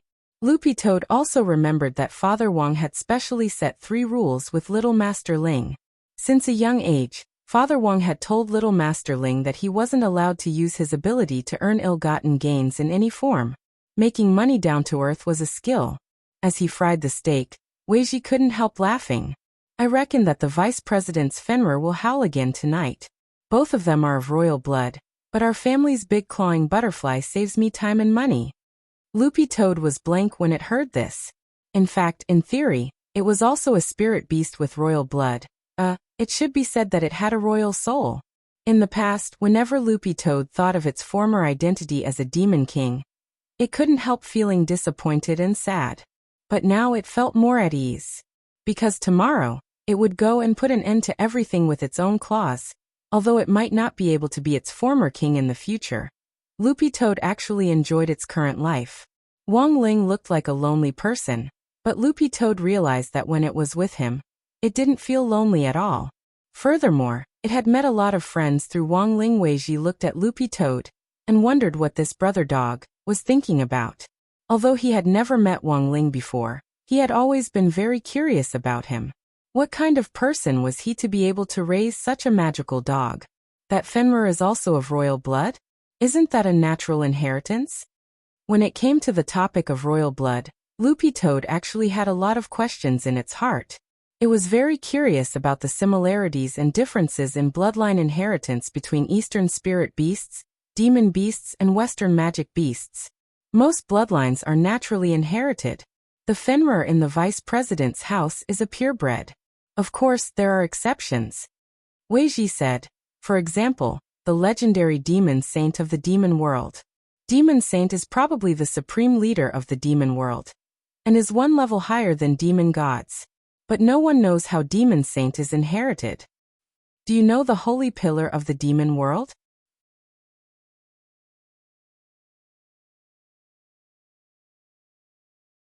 Chapter 580. Wei Ji was dazed. I remember, it's a landmark? Wei Ji remembered that he had only vaguely read about it in some book, because ever since the appearance of the gate between worlds, the relationship between the demon world and the human cultivation world had always been a hot topic. Over the years, the Pet Trainers Guild had been researching the differences between demon beasts, spirit beasts, and magic beasts. The previous topic had always been the difference between spirit beasts and demonic beasts. However, both spirit beasts and demonic beasts belong to the same species on Earth, and they both use the spiritual chi of heaven and earth as their source of power. Although they had different habits, there was not much of a difference in their nature. So in fact, the difference between demon beasts and spirit beasts had been a huge field of study in recent years. It wasn't just him. The guild's vice president, and other SSR-level pet trainers were doing everything possible to research it. When the gate between worlds had appeared in the human world, cultivators had captured a lot of demon beasts as samples. In fact, the country had invested a lot of research in the last few years to fund the Pet Trainers Guild to compile analytical teaching materials on demon beasts. In terms of species alone, there were more demon beasts than spirit beasts and magic beasts combined. Their numbers were terrifying, and there were many tribes. According to the information that human cultivators had on the demon world, there were over 100 demon territories in the demon world, each of which was ruled by a demon god. Each territory was divided into several dozen different tribes, and each tribe's chief was a demon king. Subdivided even further, the variety of species could be drawn into a jaw-dropping tree diagram.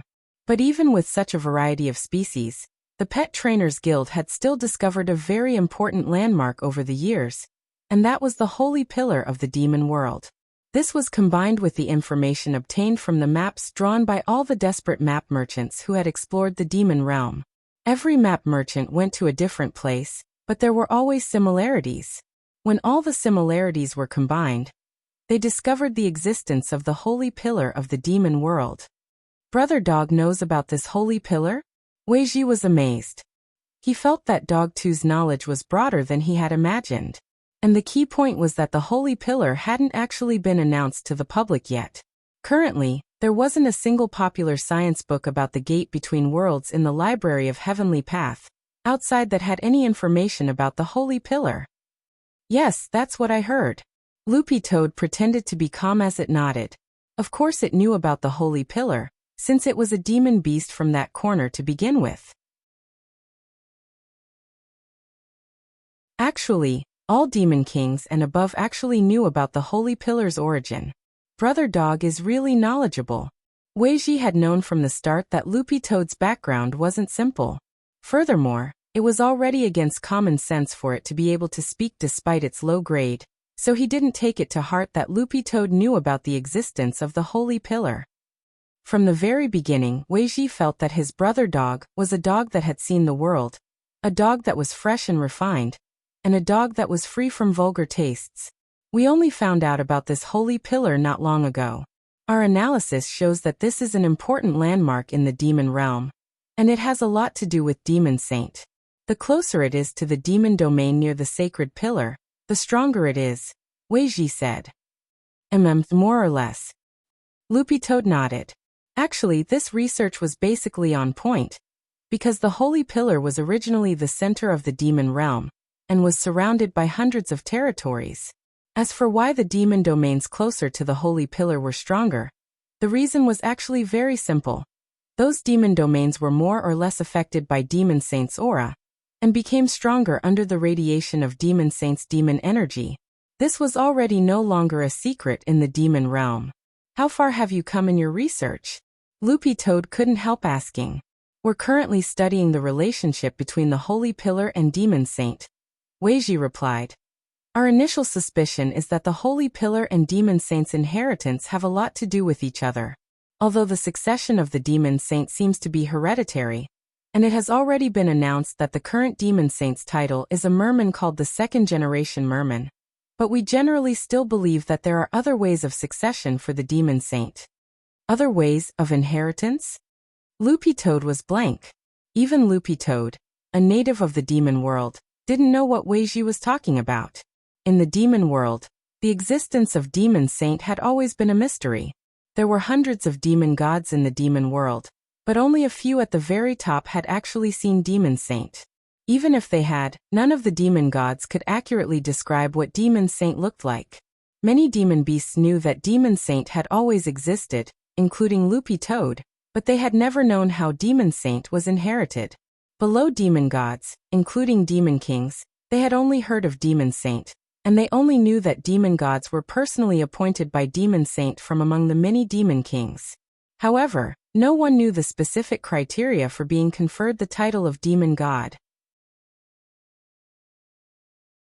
Most of the demon beasts did not know what a Demon Saint looked like, where he was, or what the criteria for appointing a demon god was, or whether they would send small red packets to the group of demon gods during festivals, or whether they would give a pension to the demon gods after they had inherited the throne for 650 years. As Loopy Toad and Weiji ate the steak, its eyes lit up as it chewed the beef. It was actually very delicious. Loopy Toad exclaimed, "You're a human wife." Weiji replied calmly, "I'm a beast wife." Loopy Toad, "You've used up a lot of energy today, eat more. This beef is a great tonic." Weiji forked a piece of meat and put it in his mouth.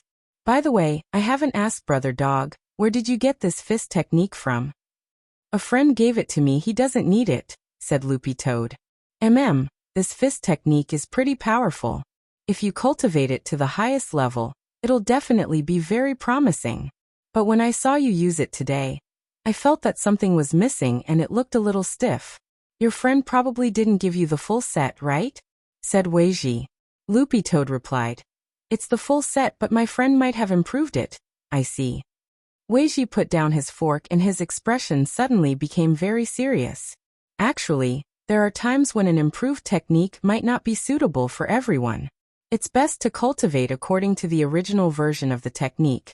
Otherwise, if your spirit energy circulates in the wrong meridian, it's very easy to leave behind sequelae. Loopy Toad was startled. "It can't be that scary, right?" "You can't say for sure," Weiji smiled. "But now it looks like you're pretty used to this technique." Loopy Toad, There's nothing uncomfortable about it."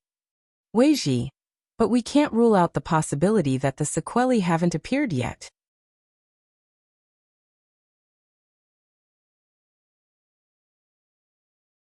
Chapter 581. After leaving Weiji's house, Loopy Toad had been thinking about the basic dog skills it had used in the fight earlier. Loopy Toad didn't feel that there was anything wrong with cultivating this fist technique. It could even be said that cultivating this fist technique had opened up many of its originally blocked meridians, and the compatibility between its soul and body had risen to a whole new level. However, Weiji's words still made Loopy Toad feel a little uneasy. This was because Weiji's instincts had always been very accurate, especially when it came to spirit beasts. The main point was that Loopy Toad was a demon beast to begin with. Although it was cultivating according to a spirit beast technique, what if something really went wrong? What should it do? Little Master Ling had personally improved the Demon King Heart Sutra, so Loopy Toad felt very reassured. But the problem was that Little Silver had memorized this basic dog skills from Dog Saint's depository of Buddhist texts back then. Furthermore, Little Silver himself had said that he had condensed this spirit technique in his own way. It was more refined than the original version, but for some reason, Loopy Toad felt that it wasn't reliable. On the way home, Loopy Toad couldn't help sending Little Silver a message. Was the basic dog skills you gave me last time complete? Little Silver's face was full of black question marks when he saw the message. It was complete. Loopy Toad. No sequelae? Little Silver. It would have been fine if the aftereffects hadn't been mentioned, but at the mention of them, Little Silver immediately recalled that Dog Saint had in fact written a note on the title page of the manual about cultivating the basic dog skills. But at the time, this note was only for the dog clan, so Little Silver hadn't kept it in mind.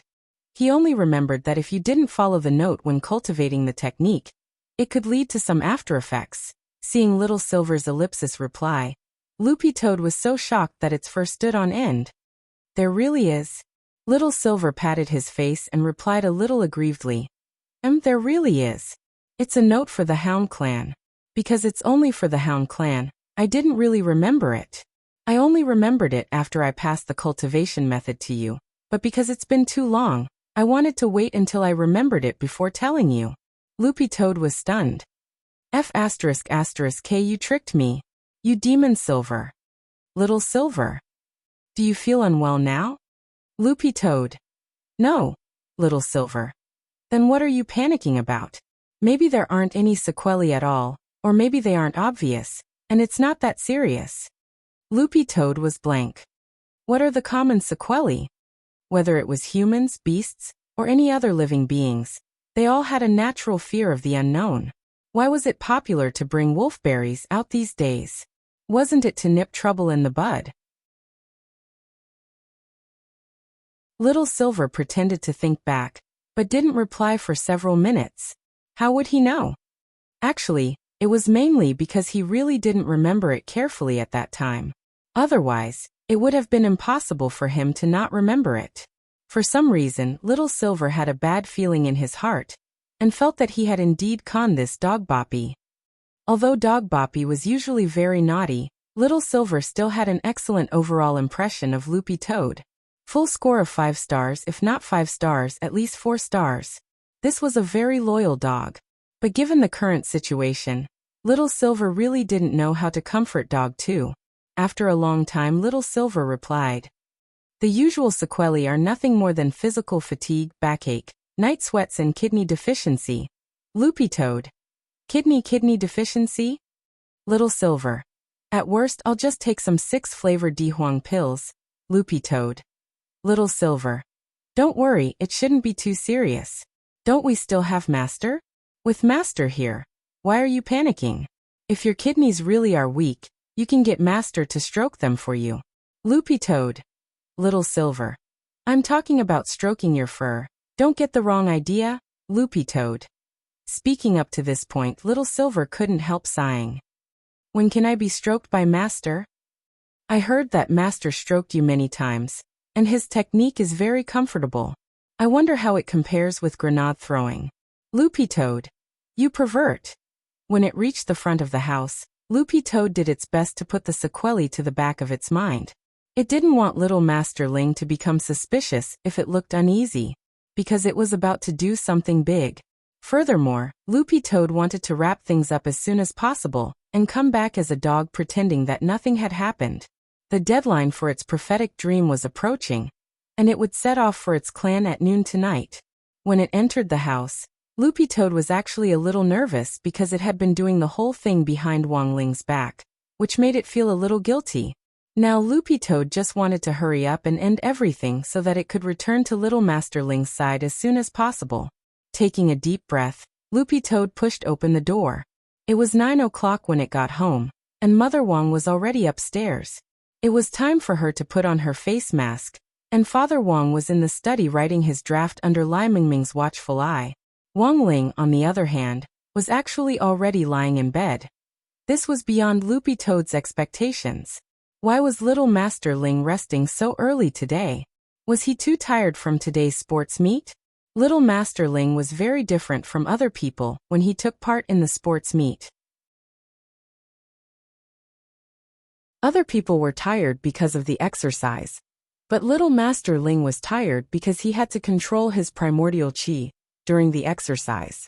This operation consumed a lot more energy than simple exercise. Thinking this, Loopy Toad suddenly felt that its explanation was simply flawless. Loopy Toad walked over to the bed and called out in a very low voice, "Woof!" Wang Ling, who was pretending to be asleep. There really wasn't any response. Loopy Toad was overjoyed. The heavens were really on its side.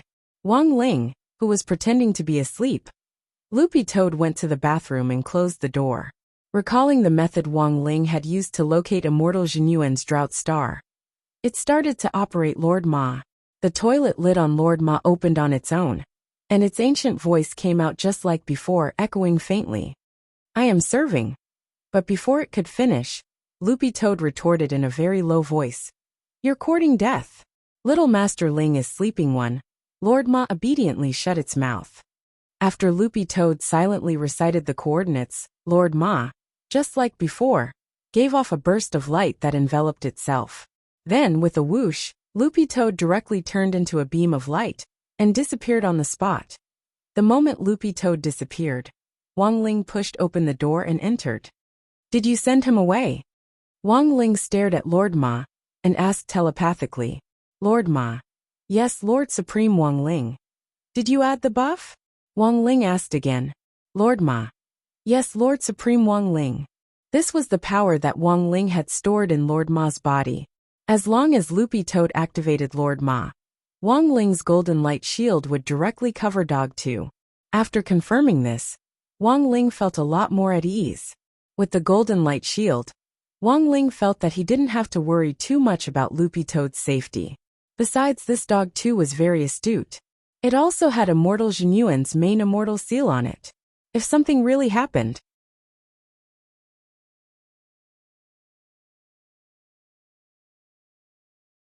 Chapter 582. The demon world in the gate between worlds was divided into 3 zones and 108 territories, divided according to strength into 96 outer territories, 8 middle territories, and 4 inner territories. According to overall strength, the Sky-Swallowing Toad clan was situated in one of the 4 inner territories. The disputes between the 4 inner territories were far more complicated than those between the middle and outer territories. At the same time, the 4 great Yao gods of the 4 inner regions were also the strongest Yao gods. The Scorpion King of the East, the Ox Sovereign of the West, the Ghost Emperor of the South, and the Turtle Devil of the North were known as the 4 illusionary gods of the war. The Sky-Swallowing Toad clan lived in the territory of Scorpion King of the East, and the conflict this time revolved around Scorpion King of the East and the other 3 demon gods of the other territories. On Dragon Tooth Mountain, an elder of the Sky-Swallowing Toad clan whose hair and beard were already grizzled stood at the mouth of a cliff and gazed deeply at the border in the distance. This elder was the current acting leader of the Sky-Swallowing Toad clan, Elder Wenhe. Dragon Tooth Mountain was the border crossing between the eastern and western territories. There was a border embassy there, which had originally been used to mediate conflicts between the various territories. However, in this elder's eyes, the embassy's function was completely non-existent. "Elder Wen, everything is ready. Everyone in the clan, young and old, is ready to evacuate."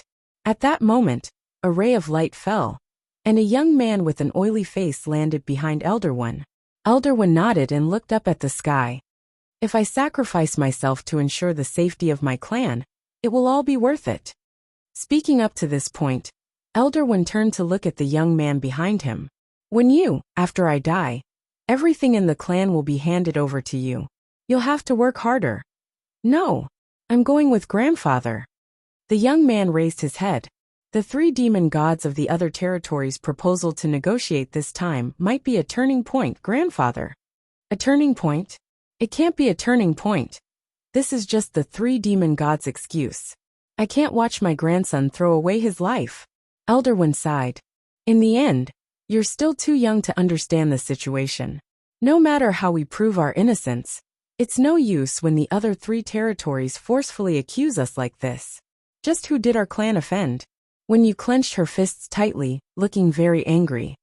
"Our Sky-Swallowing Toad clan has always scrupulously abided by our duties since the founding of the clan. Several years ago, the 10th generation leader was pushed by the demon kings to charge and break through enemy lines, and died a violent death. What right do the demon gods of the other 3 territories have to taint our innocence? Are you trying to tarnish my race by hiding a magical artifact of mass destruction for Scorpion King? In fact, no matter what one does, this kind of malicious act of tarnishing someone's reputation out of thin air would end up with nothing more than a sieve. You're still young and have a long way to go, but I'm already old. The sacrifice of my clan is merely a chess piece. This time, the other 3 territories sent people over to negotiate. They said that they want to thoroughly investigate whether our race has that weapon of mass destruction. If it is proven that we do not have it, the 3 territories will cancel the war against the Eastern Territory. Elderwin pinched his beard, and his eyes seemed to have seen through everything. But it's impossible to cancel the war from the beginning to the end. These 3 territories are already prepared to join forces to suppress our Eastern Territory. There's no way Scorpion King will allow the other 3 territories to enter our Eastern Territory to conduct a search during this negotiation. At this point, the young man already completely understood Scorpion King was stuck between a rock and a hard place.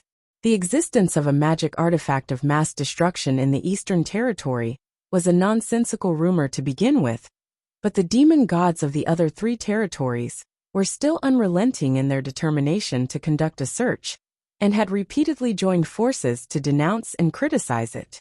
They declared to the other territories that they would never let this matter rest, and unless the Eastern Territory was allowed to conduct a search, they would join forces to retaliate. What kind of shameless hoodlum behavior was this? If Scorpion King shows weakness, this will only make the other territories doubt the overall strength of our Eastern Territory. Right now, the 8 territories of the Central Territory are coveting the position of the 4 inner territories.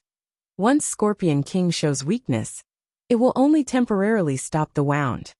Elderwin had seen through this matter from the very beginning.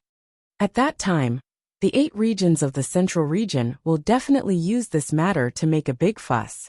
They'll kick our Eastern Region out of the 4 regions and fight for the position of the new Eastern Region. The young man was silent. The war between the demon territories had always brought only pain and suffering. The ones who really suffered were the innocent demon beasts in the process. Most demon beasts enjoyed a peaceful life, but the competition between the demon territories was such a cruel thing. Scorpion King of the Eastern Territory had always been a strong advocate. This time, the other 3 territories had joined forces to fight against the Eastern Territory, which in fact had something to do with Scorpion King's own character. But this was not a reason to frame others or create something out of nothing. Wen Yu was silent as he quietly wiped away his tears. He did not cry out, but the sound of him wiping away his tears was very clear, and even sounded a little harsh in Elder Wen's ears. He did not know if he would be able to return after leaving this time. Wen Yu was still young, but he was the best candidate among the younger generation to shoulder the heavy responsibility of the clan. Wen Yu, you don't have to be too sad. Grandpa has lived to this age, and it's already enough. Elder Wen did not look back, his gaze fixed in the direction of the border from beginning to end. The young man lowered his eyes, feeling incomparably sad. Grandpa, is there really no other way? Looking at the current situation, there really isn't. Elderwin shook his head. I've already held a prayer meeting. Unless we can awaken great ancestor Jiang, there's really little hope for this.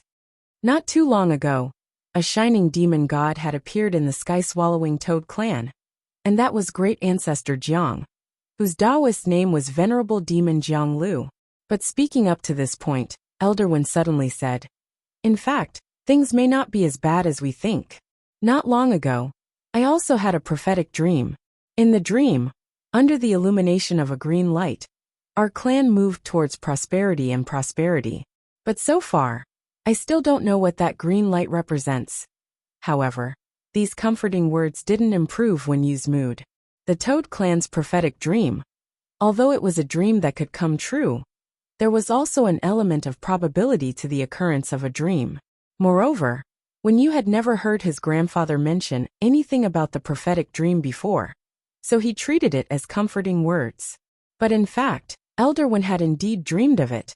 At that moment, grandfather and grandson stood at the mouth of Dragon Tooth Mountain's cliff. A cool breeze blew through Elder Wen's navy blue Taoist robe. It was almost time. Elder Wen was ready to leave, and it wasn't until the moment before he turned around to look at his grandson. "When you raise your head." A man toad, a man of character. The young man did his best to restrain his emotions and held his head high. "We are a clan that has been illuminated by the demon god's glory. Even if we are lonely now, you must remember, for the sake of our ancestors, for the sake of the clan, you can't lower your head at any time." Elder Wen stared in the direction of the peace consulate and gritted his teeth. "If I don't come back this time, I won't come back."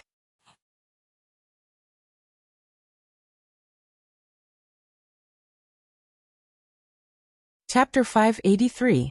When Elder Wen rushed to the peace consulate, he could already feel the smell of gunpowder. The atmosphere in the peace consulate wasn't peaceful at all. Instead, it was a little tense.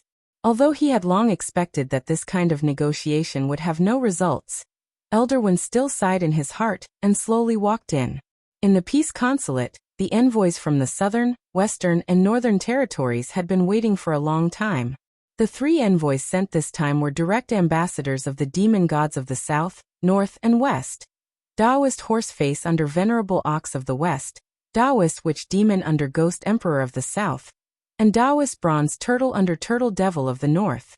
This time, the 3 territories colluded to exclude the East Territory, which was something that even Scorpion King did not expect, and this negotiation could be said to be insincere. If they really wanted to resolve this matter peacefully, they shouldn't have just sent emissaries to negotiate. At the very least, the 3 territories should have sent a demon god as a representative. However, the ones sitting here were merely the emissaries of the 3 territories. In the conference hall of the peace consulate, there was a round table. The southern, western, and northern emissaries sat around the round table with their fingers crossed and their heads in deep thought. Elder Wen was silent and did not say anything. He found a place to sit down. After a minute or two of silence, Taoist Horseface said, "The envoys of our 3 territories have come to the consulate today for peace talks. Why didn't Scorpion King of the East personally receive us?" Elder Wen silently rolled his eyes in his heart. These were questions that he already knew the answer to. The 3 of them already knew that the Eastern region demon god Scorpion Emperor would not appear, so they purposely made things difficult for him. Scorpion King is busy playing ranked at home today. I'm afraid he won't have time to come over. Elder Wen cupped his fists. The envoys from the 3 territories. Elder Wen casually pulled out a seat and sat down. His face showed a fearless expression, completely ready to die bravely. Taoist Horseface was still staring at him relentlessly. "Who allowed you to sit down?" As a result, Elder Wen did not listen to him at all, and even crossed his legs. Since he was going to die today, what was there to be afraid of? Taoist Horseface's face darkened. "Are you not giving me face? We are all emissaries, and the peace consulate was established in the spirit of fair negotiations. But whether it's fair or not, don't the 3 of you know?" Elder Wen was not afraid at all. He simply said this directly. "Today, I have come with the determination to die, so there is nothing to be afraid of." "Is this the Scorpion King's intention?" Taoist Witch Demon smiled. "Do you know that you are fighting against 3 territories? Your puny sky-swallowing toad clan dares to stir up a conflict in the demon region. Even if any descendants of your clan survive in the future, they'll be nothing more than street rats wherever they go. Ever since the rumor that our clan hid a magic weapon of mass destruction for King Scorpion, all kinds of rumors have been spreading in the southern, western, and northern regions. When a lie is spread 1,000 times, it will become true even if it is false. This matter was originally made up, and everyone in the eastern domain knows about it. If the 3 envoys represent the 3 domains and insist on putting the blame on me, then I can't afford to bear the blame of the 3 domains." Elder Wen waved his hand. Taoist Horseface's face darkened, and his voice was incomparably gloomy. "Since you're already prepared to die, we won't say anything more. If you have the guts, try walking out of this consulate." "What? You don't dare make a move on me in this consulate?" Elder Wen smiled lightly. He was well aware that the peace consulate had been set up under Demon Saint's orders, and its original purpose was to mediate the conflict between the demon regions. Rumor had it that Demon Saint had set up a restriction in the peace consulate, and anyone who dared make a move in the consulate would immediately be punished by Demon Saint's restriction. This rumor had always existed, but no one had ever dared to put it into practice. Thus, Elderwin felt that he could bet that these three people absolutely wouldn't dare make a move on him, at least in the peace consulate. In fact, Elderwin's guess was indeed proven, because they were overly fearful of Demon Saint's restriction. The faces of Taoist Horseface, Taoist Witch Demon, and Taoist Bronze Turtle from the southern, western, and northern regions instantly darkened. Taoist Horseface, you clearly know that Demon Saint's restriction is in this consulate. How could we make a move so easily? Elderwin couldn't help laughing. I clearly know that I'll be throwing my life away if I go out, so why should I? Taoist Horseface, Taoist Witch Demon, and Taoist Bronze Turtle. Just looking at the expressions of these three people, Elderwin's heart was already completely at ease. Although it was just a rumor that Demon Saint's restriction was in the peace consulate, this rumor had already spread a long time ago. However, no one had ever died under this restriction, because no one dared make a move. They were afraid that Demon Saint's restriction would really activate. Thus, Elderwin wasn't in the mood to verify whether this restriction really existed. He had just wanted to take a gamble from the start. Now that he had confirmed that these three people wouldn't dare make a move on him, Elderwin was simply overjoyed. He stared at Taoist Horseface. Hit me. Then he straightaway did a standing long jump in front of Taoist Horseface. You can't do it. The envoys from the three territories. Elderwin. Curse at me. You can't open your mouth. The envoys from the three territories. The corner of Taoist Horseface's mouth twitched. After thinking for a long time, he decided to take a step back in order to advance. Our three territories all have manners. It's impossible for us to make a move on the envoys. Since Scorpion King isn't here today, why don't we discuss this another day when he's free? According to their original plan, they hadn't planned to kill Elderwin to begin with, but to detain and arrest him in the name of privately possessing a magic weapon of mass destruction. But even if they were going to arrest him, they would still have to resort to witchcraft. The problem was, who would dare make a move in the peace consulate? I've already seen through the three territories' ability to frame others. Elderwin didn't believe their nonsense at all. From the moment he entered the room, their eyes had already said it all. Taoist Horseface couldn't help asking, "Then what do you want to do? Don't tell me you still want to live here?" Pa. Elderwin snapped his fingers. You're right. The envoys from the three territories. Elderwin sat down cross-legged and took out a brocade pouch from which he then took out his pots, bowls, ladles, and basins. There was also a glass bottle, and this glass bottle was filled with insect eggs. Elderwin. This bottle contains the large meat flies produced by my clan. There are 100,000 male eggs and 100,000 female eggs, and some of them are already about to hatch. This way we won't have to worry about food supplies. Furthermore, I'm also old and can't eat much. As long as I have this bottle, I can live here until I die of old age. The envoys from the three territories. Holding the glass bottle, Elderwin smiled. Who do you think can survive better than my clan in the three territories?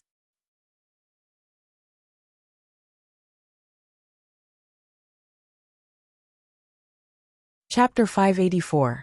In the peace consulate, Elderwin's expression was unperturbed. Since he was sure that these three people wouldn't dare do anything to him, it was very stable. It didn't matter how naughty he was next. At that moment, Taoist Horseface hated himself to death with regret. If he had known earlier, he wouldn't have arranged to meet in the peace consulate. It would have been better to find a special place for negotiations. At that moment, the envoys from the three territories looked at each other in dismay, their hearts racing as they questioned whether this so-called Demon Saint restriction really existed. Since ancient times, no one had dared to take this step, so there was no way to confirm the authenticity of Demon Saint's restriction. But the problem was that even if they weren't sure, they wouldn't dare cross this line. Taoist Horseface couldn't take it anymore. When he don't go too far. The peace consulate is for us to negotiate, But you actually dare to live here as your own home? Why you're simply shameless. Elderwin was stunned. From the moment he had entered the room, the three of them had been conspiring against him, attempting to do something indescribable like binding and dripping wax to a 1,000-year-old toad, which was full of hope and yearning for a better tomorrow in broad daylight. Now they were actually accusing him of being shameless. This was a move that shocked the heavens and made the gods weep. Elderwin, if you can't wait, you can leave first. In any case, I'll be staying in the peace consulate. According to the convention, there's nothing wrong with this. The peace consulate is meant to uphold justice, mediate conflicts, and provide shelter for demons in trouble. The envoys from the 3 territories were speechless. But at that moment, Taoist Bronze Turtle suddenly thought of something. He stared at Elder One with a sinister smile. Did you only bring the eggs? There's no incubation potion, right? If you want to hatch them, you'll need a special incubation demon potion. Miscalculation. Elder One patted his head. The incubation demon potion was a very important part of incubating large flesh flies. After all, he was getting on in years. There were times when things really weren't so comprehensive. Taoist Horseface laughed. Ha ha ha. Are you stupid? Without the incubation potion, these eggs are useless to you.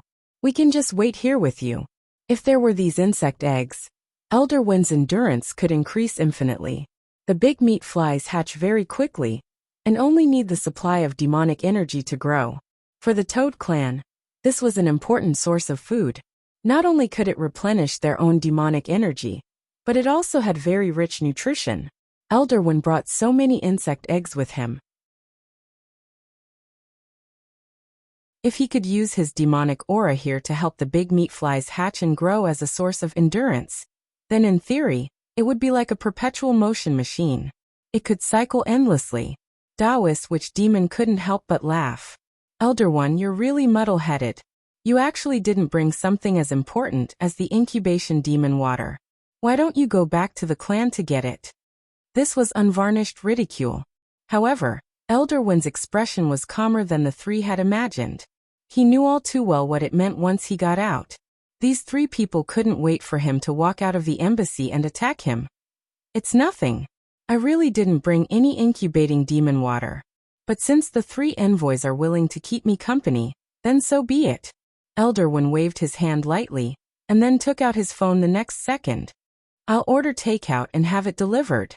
The envoys of the 3 territories. Really, didn't he just forget something? It wasn't a big deal. Elsewhere in Sprout Village, where the sky-swallowing Toad clan had originally lived, Dog 2 successfully landed in a golden light that fell from the sky. Buttface looked at the faint golden light on his green fur, and was stunned for a moment. Wasn't this little masterling's golden light shield? How could it have this effect on itself? Could it be that after using Lord Ma to teleport, the golden light shield would automatically strengthen itself? Loopy Toad was a little puzzled. It hadn't told little Masterling about coming to the demon world, and it felt that it had hidden it very well. But if this golden light shield had really been specially arranged by little Masterling, thinking this, Loopy Toad's heart couldn't help tightening, and it suddenly felt warm. Sometimes, Dog 2 couldn't help thinking that it was really too happy to recognize Wang Ling as its master. Whatever. In this situation, Loopy Toad would just take it as a side effect of using Lord Ma's teleportation. Having the golden light shield was better than nothing. At its current realm, although it had the support of the power of Sword Dao, if it unleashed its full power, it would barely be below the itinerant immortal realm. It wouldn't be as strong as an itinerant immortal, but it was still a lot stronger than an ordinary demon king.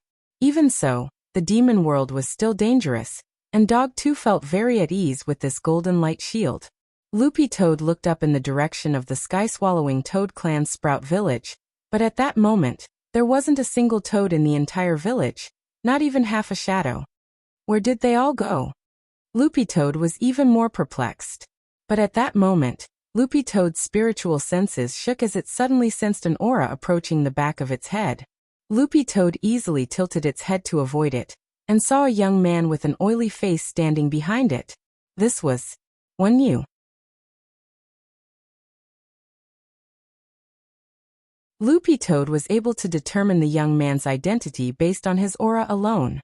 It hadn't expected that in the blink of an eye, the little toad that had been with Elderwin back then would actually have already cultivated to take human form and grow so big. Wenyu frowned as he stared at the green-furred dog standing at the entrance to the village. That piercing aura just now had just been a probing attack. But this green-furred dog's reaction had still shaken Loopy Toad, because the other party had really dodged it too easily, as if it hadn't taken Loopy Toad's sneak attack seriously at all, and had already sensed Loopy Toad's aura earlier on. Of course, this wasn't the most important thing. The most important thing was that this green-furred dog didn't have the slightest trace of demon chi on it. What it exuded was clearly pure spirit chi. This was a spirit beast from outside the demon world. Who are you? Wenyu's eyes suddenly became a little vigilant as he released his aura in an attempt to suppress it. However, Dog 2 just silently walked over to the young man, completely unafraid of the latter's aura. It just sighed in its heart. This little guy from back then actually had this kind of strength now. In some sense, Loopy Toad felt that Wenyu was actually more talented than it had been back then. And it was actually a little gratified. Because Loopy Toad had the golden light shield to begin with, Wenyu's aura didn't have the slightest effect at all. When Loopy Toad approached the young man step by step, Wenyu's heart almost immediately went on alert. Something told him that this green-furred dog was very dangerous. However, Loopy Toad merely raised its head and stared at him, but it was this gaze that made Wenyu dazed for a moment. Where are the others in the village? The moment Loopy Toad opened its mouth, Wenyu was immediately stupefied. Because this was the voice of the 10th generation leader. Wenyu's eyes almost immediately reddened. You are. I'm not dead yet, child.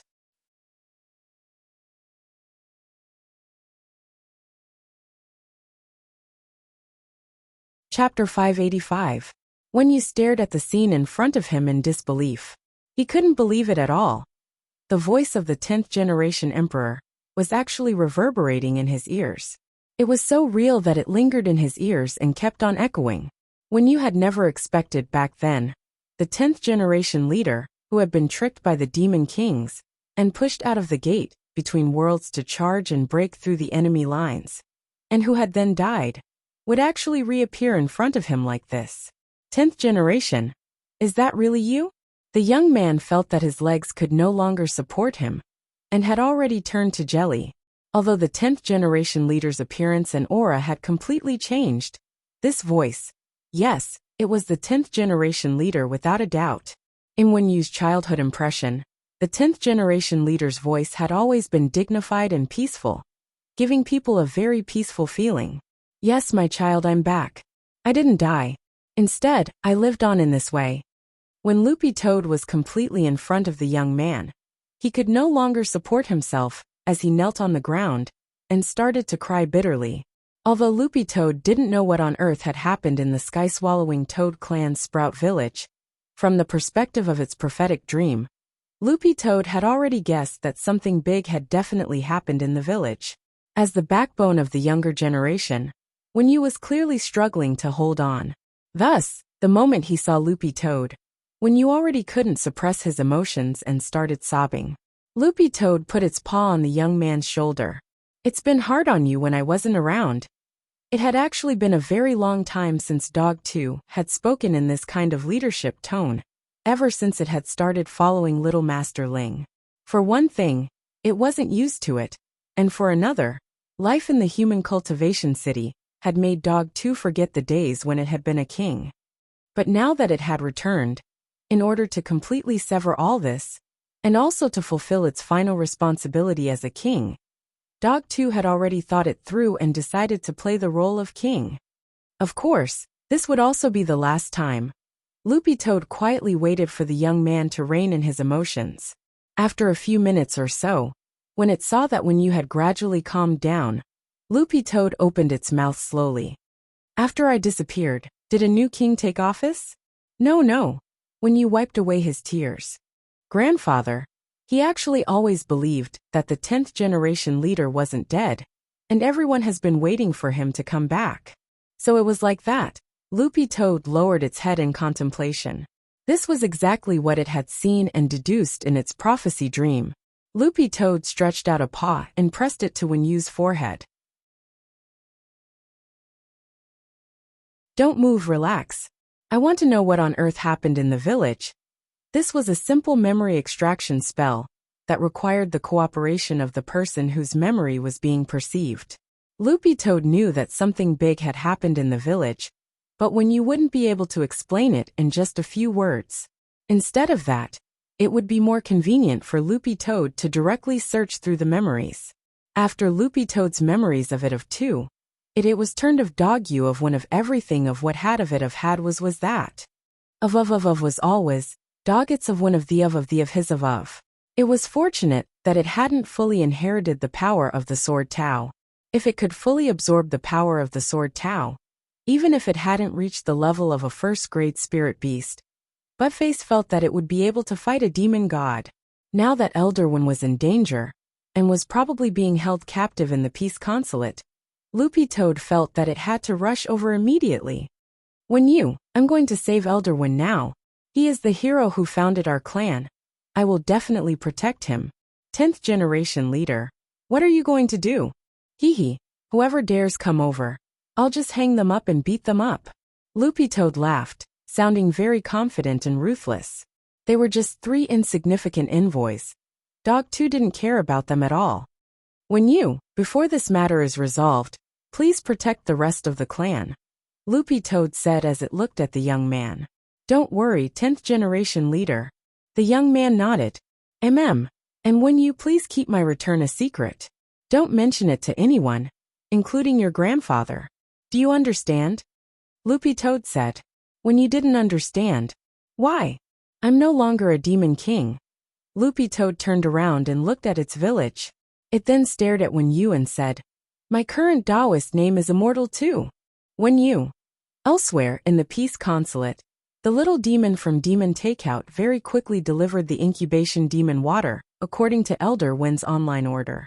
When it arrived at the entrance of the Peace Consulate, the little demon was shocked. This place was too grand. As a little demon, it would have never been able to set foot here in its entire life.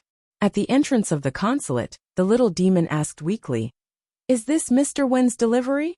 Elder Wen was sitting in the consulate, and when he heard the little demon speak, he immediately replied happily, yes, I ordered it.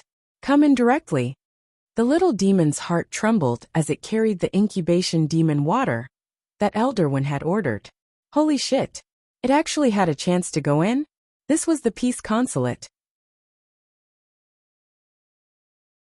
The little demon trembled as it entered, and in the next second, it was so scared that it almost peed its pants. Because in the Peace Consulate, the envoys from the other 3 territories besides Elder Wen were staring at it with sinister expressions on their faces, as if they wanted to eat it up. The little demon couldn't help trembling all over. Mr. One, you're your delivery. Don't be nervous. There's Demon Saints restriction in the Peace Consulate. They might be a little crazy, but they won't do anything to you. Elder Wen smiled. The envoys from the other 3 territories. So that's how it is. Hearing that, the little demon heaved a huge sigh of relief, then glared at the envoys from the other 3 territories a little angrily. Look at that. Do you look like peace envoys with that expression? In any case, you're officials from the 3 territories of the demon world, and each of you is fiercer than the last. Be careful, or I'll file a complaint against you. The envoys from the other 3 territories. After saying that, the little demon snorted, slammed the door and left. By then, the envoys from the other 3 territories had already been provoked to the max. Taoist Horseface was so angry that he was trembling all over. Don't go too far. If you're capable, let's go out and fight one-on-one. I swear on my demon status that Taoist Witch Demon and Taoist Bronze Turtle won't make a move during our duel. But just as Taoist Horseface finished speaking, an indescribable green light appeared outside the window of the Peace Consulate. Elder Wen. The envoys from the other 3 territories. What was going on? It was at that moment. All of a sudden, there was a deafening bang. A streak of spirit light directly broke through the window and entered the consulate. He directly slapped Taoist Horseface in the face so hard that his face became crooked and several of his teeth fell out. Everyone turned pale with shock as they stared at this scene in front of them, because it had come from a green-furred dog. You're tuning in to the Lee May's Sword of Destiny YouTube channel. We're so grateful for your support, and don't forget to subscribe to join us on this incredible journey through captivating stories. Your generosity through donations truly makes a world of difference, as it's the primary source of revenue that allows me to expand and enhance this channel for you. Thank you from the bottom of my heart for being a part of this adventure.